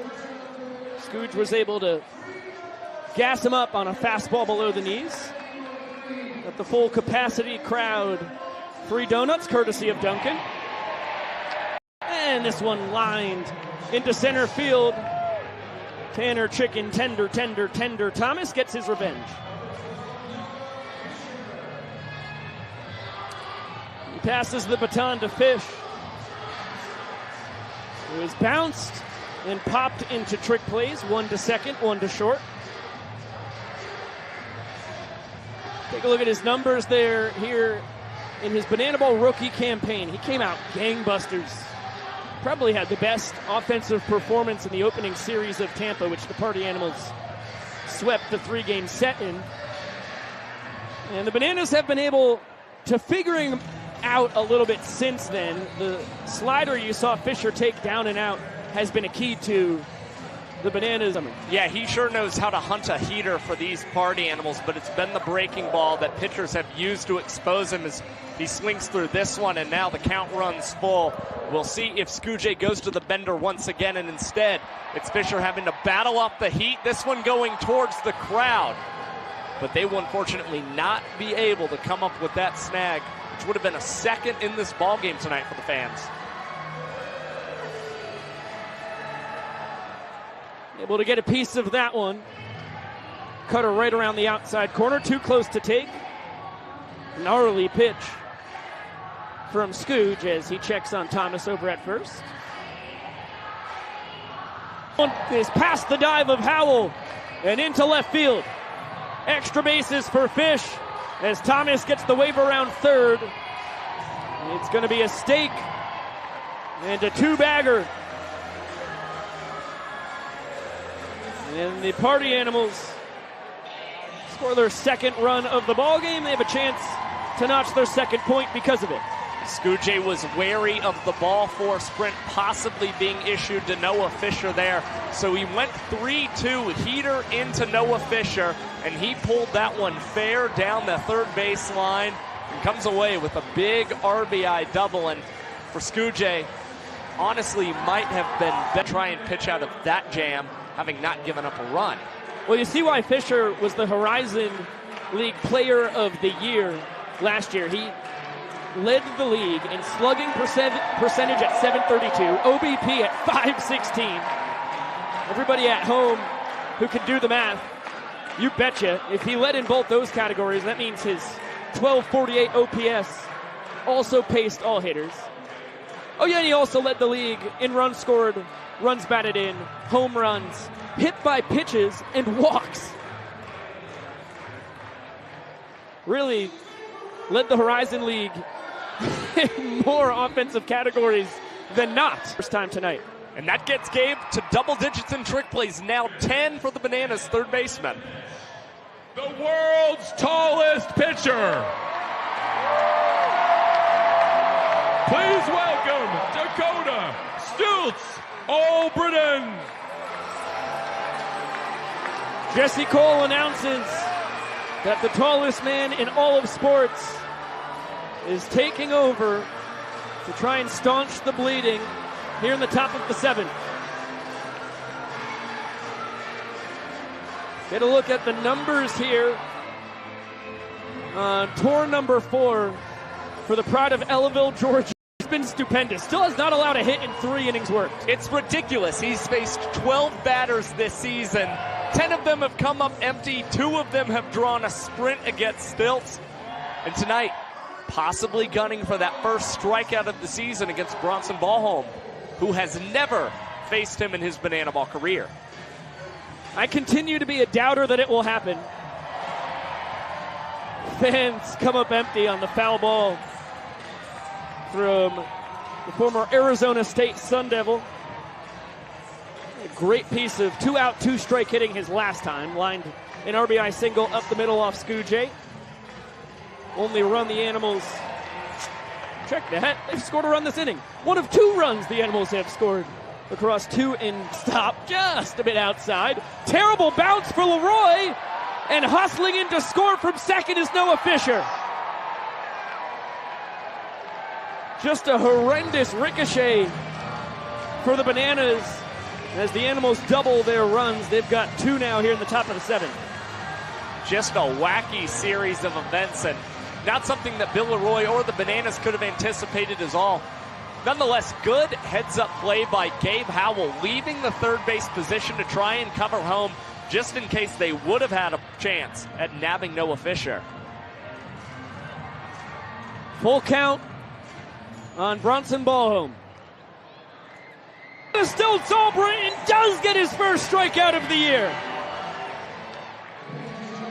And you doubted me, Biko Scala. How about that? Despite the wild pitch from Stilts, is able to strike out Bronson Ballholm in their first ever matchup against each other. We honor all the service members, both past and present, here in Sloan Park tonight. Everybody here at BTV passes that on to our friends watching here tonight with us in virtual Banana Land on this Thirsty Thursday. And after the Party Animals do pass a 2-run lead onto another former Arizona State man, Big Butter Connor Higgins joining us on the mic. Everybody. buddy. How we doing? We're doing terrific, and you are not the only member of the Higgins clan here. We have your sister Kelsey here to call some pitches. This is awesome. I can tell you this is definitely a first. Let's go, Connor. This is 100% a first. I've never listened to anything she's ever said in my baseball career, ever. Oh, that is such a lie. I have watched all of your games. I mean, maybe after a bad game, keep my head up, but that might be the extent of it, honestly. Kelsey, what is your scouting report on your brother? What are his strengths and weaknesses? So his strength is obviously his fastball. I do have to say, though, after he had stitches in his finger, the velo has gone down a little. I believe he's sitting 90 to 94. We're no throw for 2 weeks. Relax. But his fastball is his strength, sometimes coming in with the slider if he has someone 0-2. Oh, okay. Talking counts now. Kelsey, what are we going first pitch here? First pitch, fastball. Let's go. All right. Let's do it. Come on, Vince. All right, little outside. Yep. Come on. Here we go. What are we going here? Another fastball. Outside. All right, here we go. All right, we got to find the zone, Yep. Butter. Let's go. Let's go. Same thing here.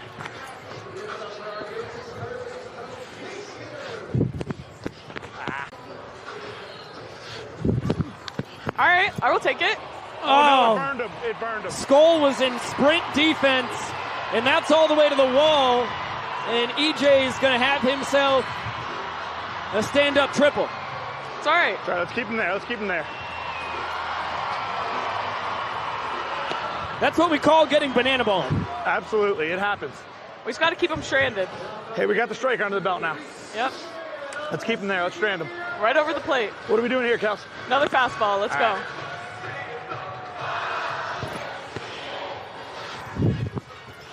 Good block, good block. All right, Connor, don't get too in your head. Just find the zone. That's a strike.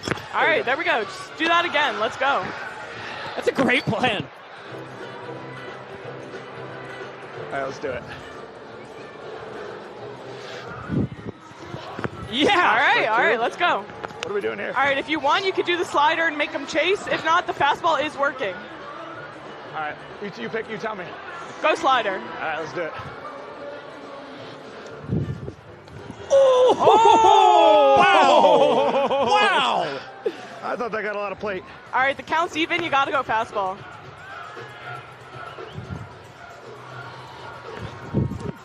All right, got him to swing.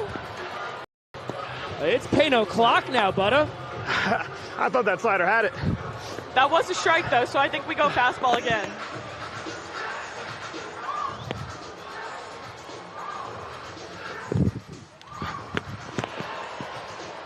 Oh, did we? Oh. Yeah, stupid net over there. Got to do something about that. All right, what do you want to do? Another fastball? Let's change it up. All right. Let's go. Is it the slider or the changeup? Oh, definitely the slider. Oh, shoot. Oh, all right, let's stay on our feet. Sniper! Feet slid a little bit there.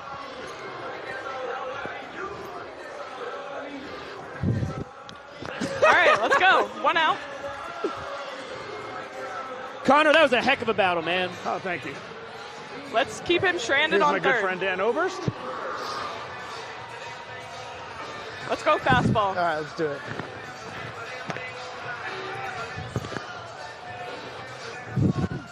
Oh. All right. Looks like he's a little behind, so let's go fastball again. All right, yeah, let me see. They moved him down the order, so good call there, Kel.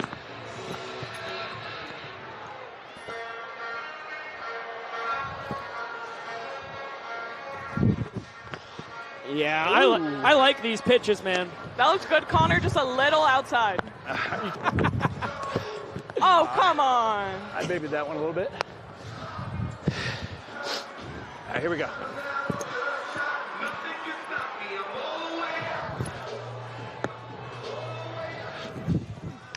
All right, come on. Let's get it out. Let's go. Just get it out. Attaboy. Wow. All right. A-cuff between the legs, grabs the trick play. Nice scoop from Swan. And you give up that run all night because you've still got a one-run lead here in the seventh. Yeah, we're not worried about that, Connor. Let's just get back and focus. Absolutely. 2 outs, Kels. The only problem here, Higgy, is now you have the tour leader in OPS. That's very fair. Alex. Not concerned. We're not concerned. Challenge the man. Oh, yep. Connor, that was perfect. Let's do that again. Like your positivity there, Law School. What are we doing, Kels? Same thing.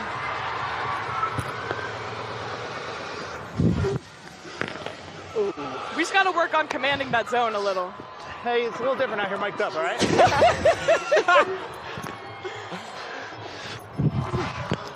Oh, that looks good from up here. A little up.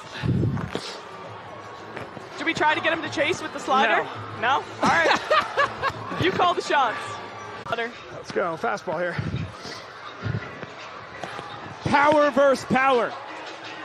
Deuce is wild. Oh, come on. Do we have a fan? Oh, on top of the roof. Dang.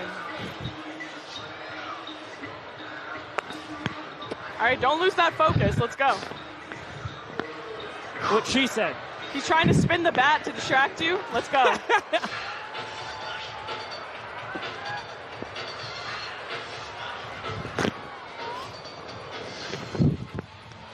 Ooh. Where does that one miss? All right, we got to throw. Let's go, Bunter! That's a strikeout. Second one of the year right there. That was all me. Love you, sis. Love you. Connor Higgins, thanks so much, buddy. Kelsey, thank you so much. You just earned the Party Animals their second point of the night. Are we good?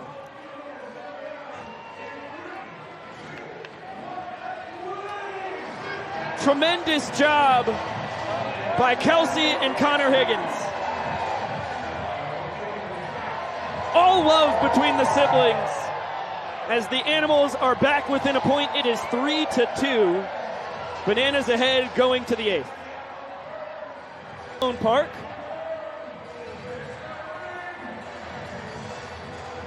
The largest spring training stadium in Major League Baseball. A ballpark I could wax poetic about until the cows come home, built in 2014, so this is its 11th year of existence. As we follow the wave all the way around here in Mesa, Arizona, we take a look at Zach Phillips, the southpaw out of Texarkana, Texas, former Kansas City Royals minor leaguer, 4 years in their farm system. Here in his second year of Banana Ball, trying to hold the door for the Nanners. Making appearance number 19 this season is Philly, striking out 15% of the total batters he's faced this season. But for Philly in his last outing, came away with the loss, and the Party Animals batted around against him in the 7th inning. Now came out to a thrift shop entrance and had a bunch of funky clothes on, which included shoes. And from what I heard, Zach Phillips could not push off the mound in the way that he wanted to, which really led to a drop in velocity, and the Party Animals just able to have a lot of offensive success, so scoring 7 runs against the left-hander.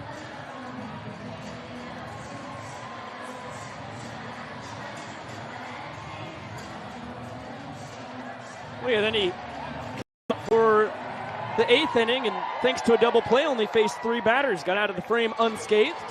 Tale of 2 innings for Philly as this outing starts terrifically. He drops down, a little submarine action, tight cutter in on the hands of Jason Swan. He's got a punch out. With 2 strikes, just tries to mess with the approach of Jason Swan by dropping that arm angle down, and comes away with yet another strikeout. And a big one to start this frame. Gets it in just 5 pitches and doing it in less than a minute as well for the Bananas. Party Animals order flips on its head, and Reese Hampton bounces this one to Howell between the legs. Smooth as silk. They stretch from EJ on the other end of the diamond. 2 quick outs here for Philly, who owns the fastest inning in Banana Ball history, back on top of the 7th in 55 seconds. It's just Philly and DJ the Invader who have ever thrown sub 1 minute innings. DJ had the record at 57 seconds last August in Des Moines, Iowa. Grayson Bloomer having a nice night. Ahead 2 balls, no strikes. Singled his last time. Only time he's been retired was by the great people here in Mesa, Arizona. Foul out to a fan into the cap of a man behind home plate. This one bounced to short. Cox bounces it behind the back to the bare hand. Beautiful trick play, his 5th of the night. His way from tying the banana ball single game individual record. And Philly's got himself a quick inning, a goose egg for the Animals. Just 2 minutes and 8 seconds for Zach Phillips in the 8th inning. And the Bananas will come away with the lead going into the 9th inning. That is guaranteed for them. As we look at the berm and the pinch of the full capacity, 15,000 plus fans on hand. Jesse Cole letting them know it's time to light up the sky here in the Valley of the Sun. We turn Sloan Park yellow.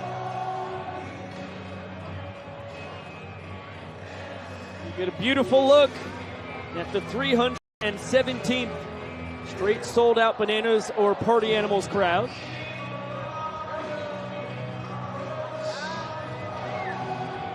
This is our 10th stop here in 2024 of 29 cities in total. Mesa, the 40th different city all time to have live banana ball.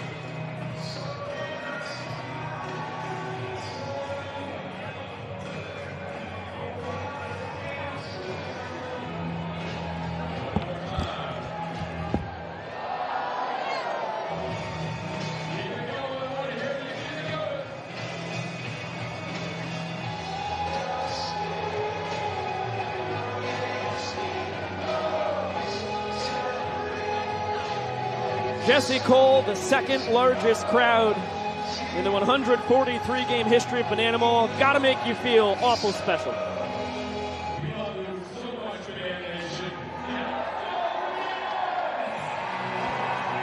Makes sense. Just makes sense, man. Jesse and Emily Cole, as big a reasons as anybody as to why our well over 100-person crew has made the journey from the hostess city of the South over here to Arizona's urban heart. And the Albuquerque, New Mexico kid, Drew Gillespie, who is the hottest pitcher in Banana Ball. You put him right up there with Garrett Delano and Danny Hosley in that department.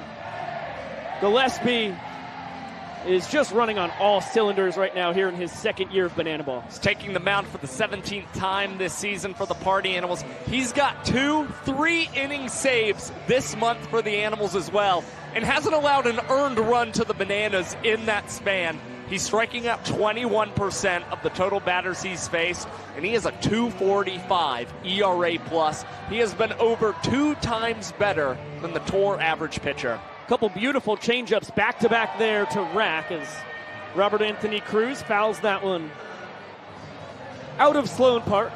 Gillespie, a 5-pitch guy. A lot of very funky arm angles, usually 3/4, but he'll go sidearm. He'll drop it down to submarine, and right there he gets the K. We go 2-seam, 4-seam, cut fastball, changeup, and curve. Looked like it was one of the heaters there for the punch-out. And you just see Drew Gillespie executing his pitches in the way that he wants to. Spun around with a little bit of a celebration and just some flair after being able to get racked down on strikes. You can just see so much excitement and a guy who is really dialed in terms of his control. With 1 out in the 8th inning on Sunday, Drew Gillespie got Jackson Olsen to foul out to a fan in the stands off the left field line. He's ahead 0-2, long wait, and trying to pepper foul balls that direction. This one going to leave the premises. Olsen battling here against Gillespie, and he's tried not to throw from a sidearm angle, opts not to do it with 2 strikes like we've seen Zach Phillips and Brett Helton do tonight. But instead, what does Gillespie do to try and mess with Jackson Olsen? Takes a big, long Johnny Cueto-esque pause before delivering the pitch, and close enough. Olsen had to foul it away. And then pitch number 5 in this at-bat.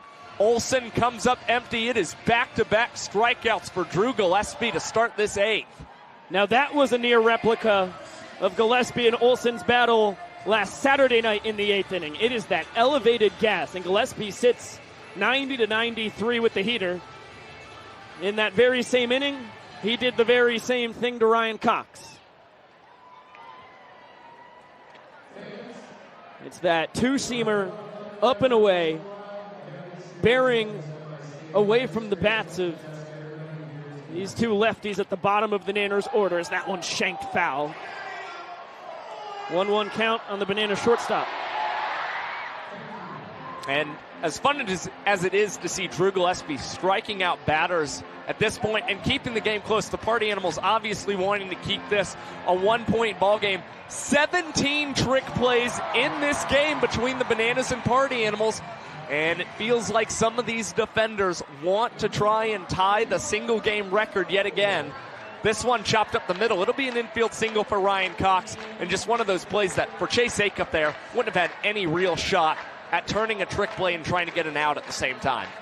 No, and there's no trick play for a 360. You see that plenty in Major League Baseball. As Malachi Mitchell will pinch run for Coxie.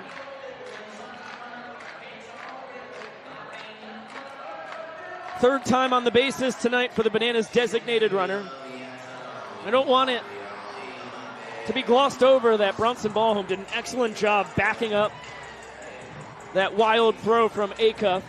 Kept Cox on first, which therefore means the tour leader in steals and Banana Ball's all-time stolen base leader. Malachi Mitchell, who is 21 for 22 this year. The only man to throw him out is Bronson Ballholm. That one ricochets off Baber. Flash didn't get the memo in time. Dustin dekes him with a fake tag, and Hampton able to scamper in and keep the Gainesville, Florida kid at second base. And as fun as that new helmet is for Malachi Mitchell, might have kind of impeded the vision there. Seemed pretty unaware that that ball trickled into the outfield, and I think, again, just the length of that helmet, not able to assist Malachi there and seeing if he could move up to third base, which he probably would have had a good shot at. Fastball just misses the outside corner. 3-0 count to the Nanners' leadoff man, DR. Pickoff attempt, flashback standing. Meadows with a couple flares, and both good for Knox. A double and a single. He's scored 2 runs. He stole first and the third on the Helton T-shirt cannon pitch. And Gillespie just misses down and away. Back-to-back tough calls on 2-0 as well as 3-0. And that's how brutal Banana Ball is for pitchers. Ballholm not enthused with the calls there from Chapman. It is a tough time to get squeezed with the inning-winning run in scoring position. So Nanners up by 2. Here's the young professor. The scoreboard. The score heading into the top of the 9th inning is 4 points for the Savannah Bananas, 2 points for the Party Animals. But ladies and gentlemen, here is the thing about the game of Banana Ball. In the final inning, every run counts for a point. That means we can't count the Party Animals out of it yet. If they score 2 runs, they will tie the game. 3 will put them ahead. But on the other side of that, the Bananas need just 3 outs to lock down a victory here in Mesa, Arizona. So ladies and gentlemen, get ready and welcome to the final inning. It's time to meet the ring dudes tonight in the Animals dugout. Jake Leonios. On the Bananas dugout, number 21, Jared Donaldson. And number 12, Cowboy Kyle Luigs. Thank you, Shark. Thank you, Mr. Young Professor. Before that, there's the birthday boy, Cowboy Kyle, with Donnie Lealios on the other side, letting the people know this is the final inning. Just to wrap up what happened there to Gillespie and why pitching numbers are so inflated in Banana Ball. I mean, he was on top of his game, back-to-back strikeouts to start the inning, and then he wins the battle in spirit against Cox, gets a soft tapper, it's an infield single, and then 3 out of 4 pitches, all right around the zone. It's a very tough job that Vincent Chapman has, we never will say that is not the case. But 3 pitches that all could have been called strikes, none of them go that way for Gillespie. And a guy who has impeccable control gives up a 4-pitch sprint, and now that is a huge insurance run for one of the best pitchers in banana ball history, Danny Do-It-All. Yeah, you saw Gillespie go into the crouch after issuing the ball for a sprint there. A tough go, but for Danny Hosley, he has the insurance point as he looks for his 10th save this season for the Bananas. And talk about control out there on the mound. Danny Hosley leading all Bananas with a 4% ball 4 sprint percentage this season.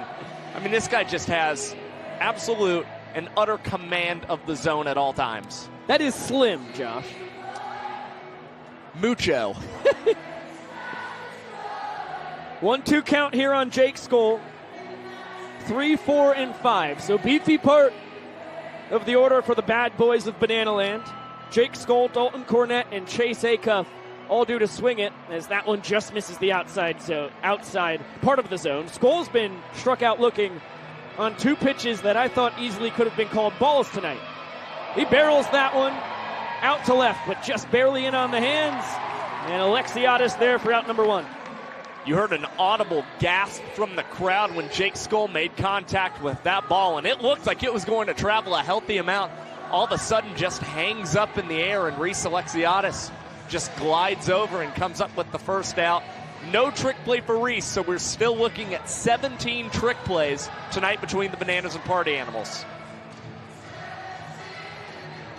DC3 fooled by the gnarly changeup. That's a Vulcan change. Hosley's best pitch out of the 3-pitch arsenal is same pitch, same result.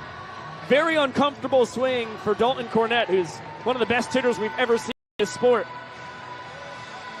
As another changeup, that one misses a hair out. And one of the best hitters historically against Danny Hosley. 2 home runs against Hosley across the past 2 seasons. Now this one grounded to Jackson Olsen, goes under the legs, and that is now 18 trick plays tonight for the Bananas and the Party Animals.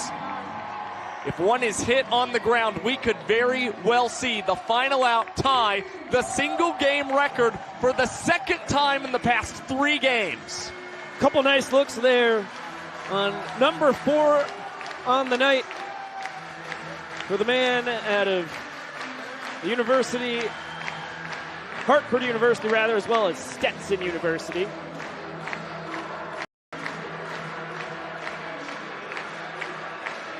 Chase Acuff has been the best hitter on the tour in the 9th inning. He's been exceptional against Danny Hosley, as he's got a 1-1 count here. Acuff batting .600 in the 9th inning this season. And wouldn't you know it, he is batting .600 against Danny Hosley this season. The Party Animals down to their final strike. Line drive foul. After being fooled pretty badly on the changeup before it, he was just a hair too quick on the same pitch. That one spiked, and deuces are wild here in the of the 9th. And again, Chase Acuff, a tough batter to strike out, will just continue to battle. But here, this bender right down the heart of the plate. Chase Acuff throws in, and the Bananas win night 1 here in Mesa, Arizona by a 4-2 score. Another look at the pitch.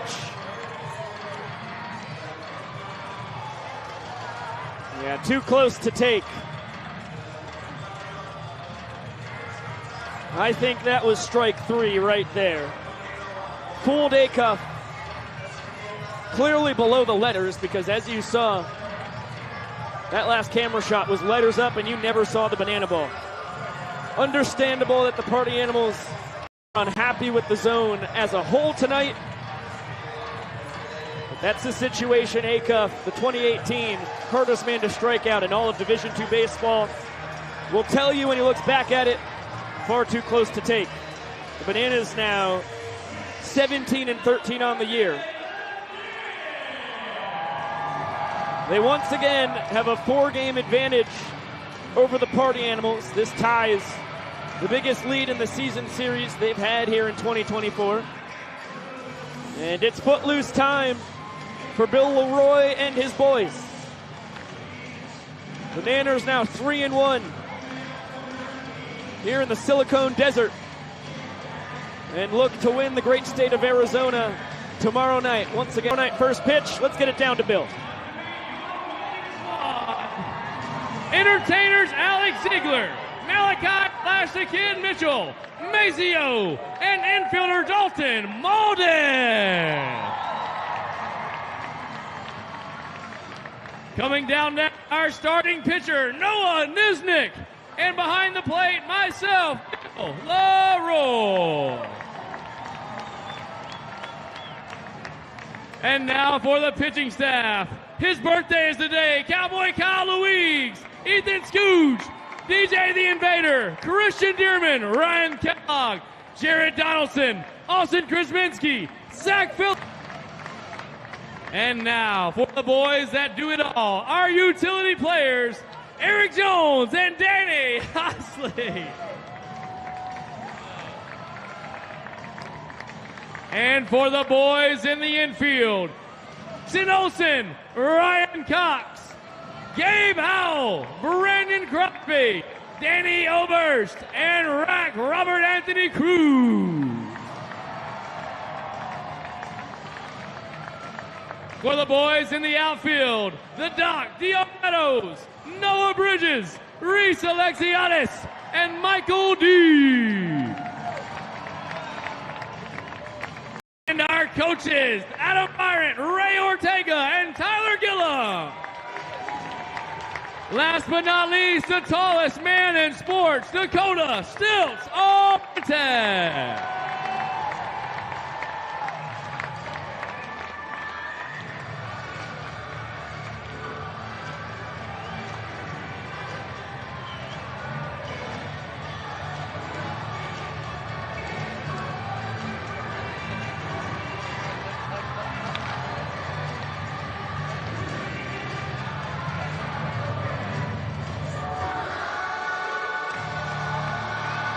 One more time for your Savannah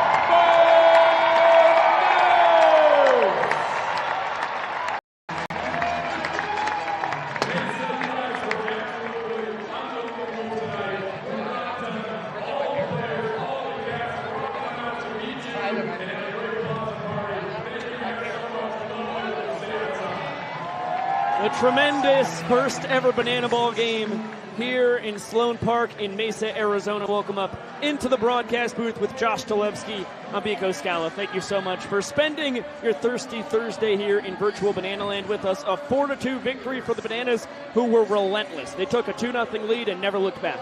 Well, there are a lot of things that we can commend the Bananas for tonight, but again, what we saw was great Banana Ball on display, a game that finishes in less than 2 hours. The Bananas and Party Animals come a trick play shy of tying a single game record for most trick plays in a game. 18 tonight between the guys. And how about this? Jackson Olsen and Ryan Cox playing shortstop and second base, each with 5 trick plays for the Bananas. Now, how were they able to do that? Well, the Bananas pitchers induced 15 groundouts against the Party Animals just all night, keeping the ball on the ground and letting their defense do the work. And what's more, between all of the pitchers we saw tonight for the Bananas, they only issued 1 ball four sprint, and it was issued to the second batter of the game, Noah Niznik to Bryson Bloomer.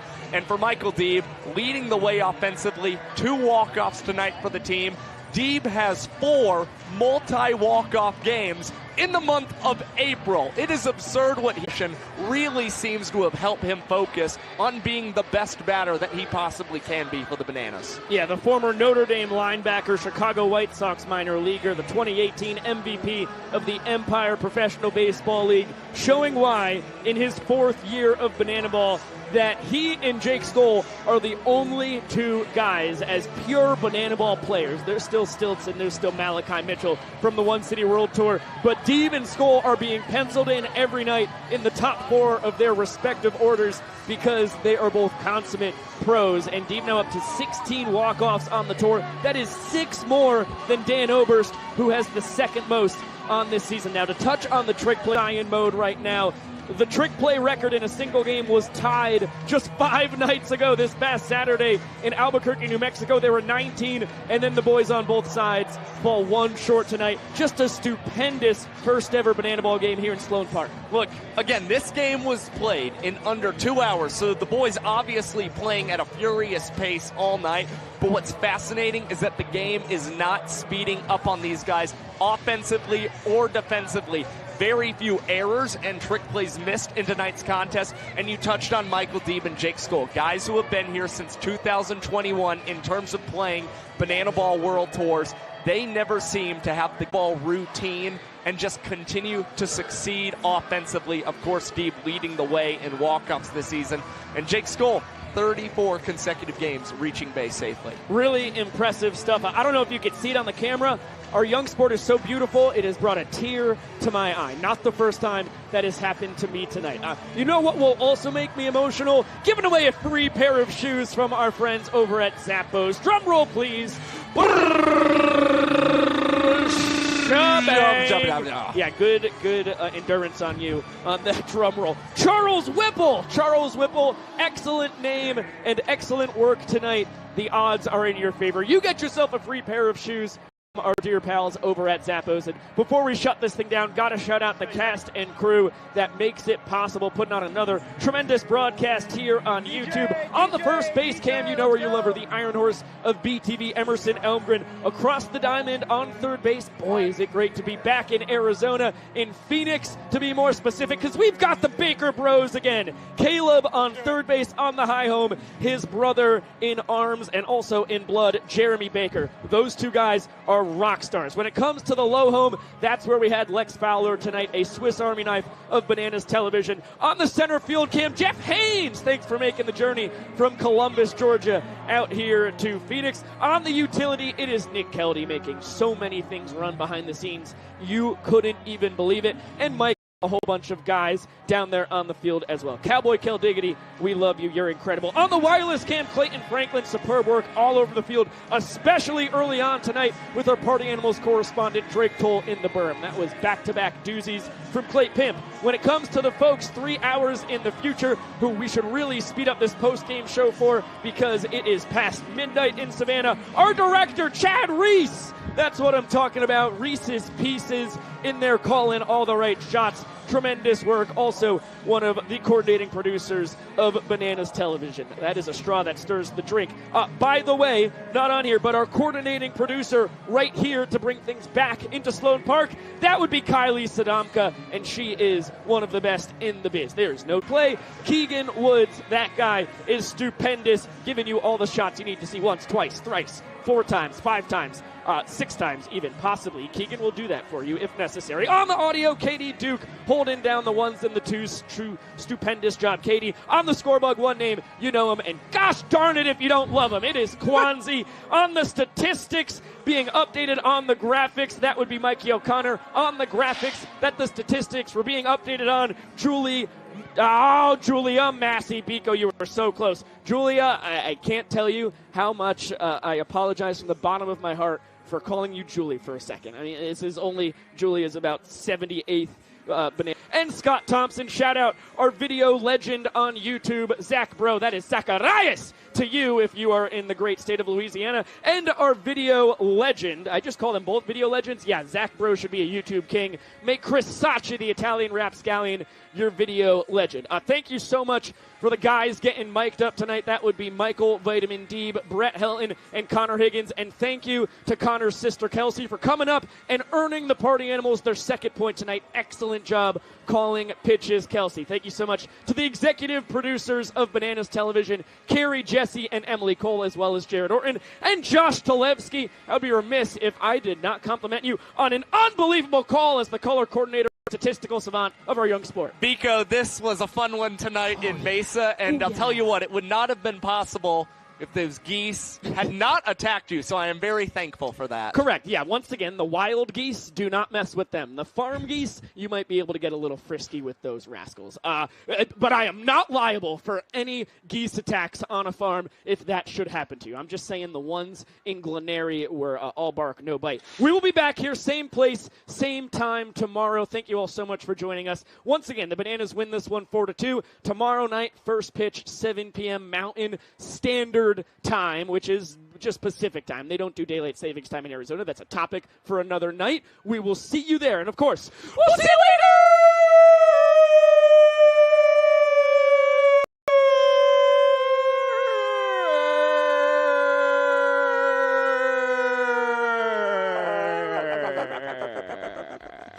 Kyle, Biko, and Josh sleep over.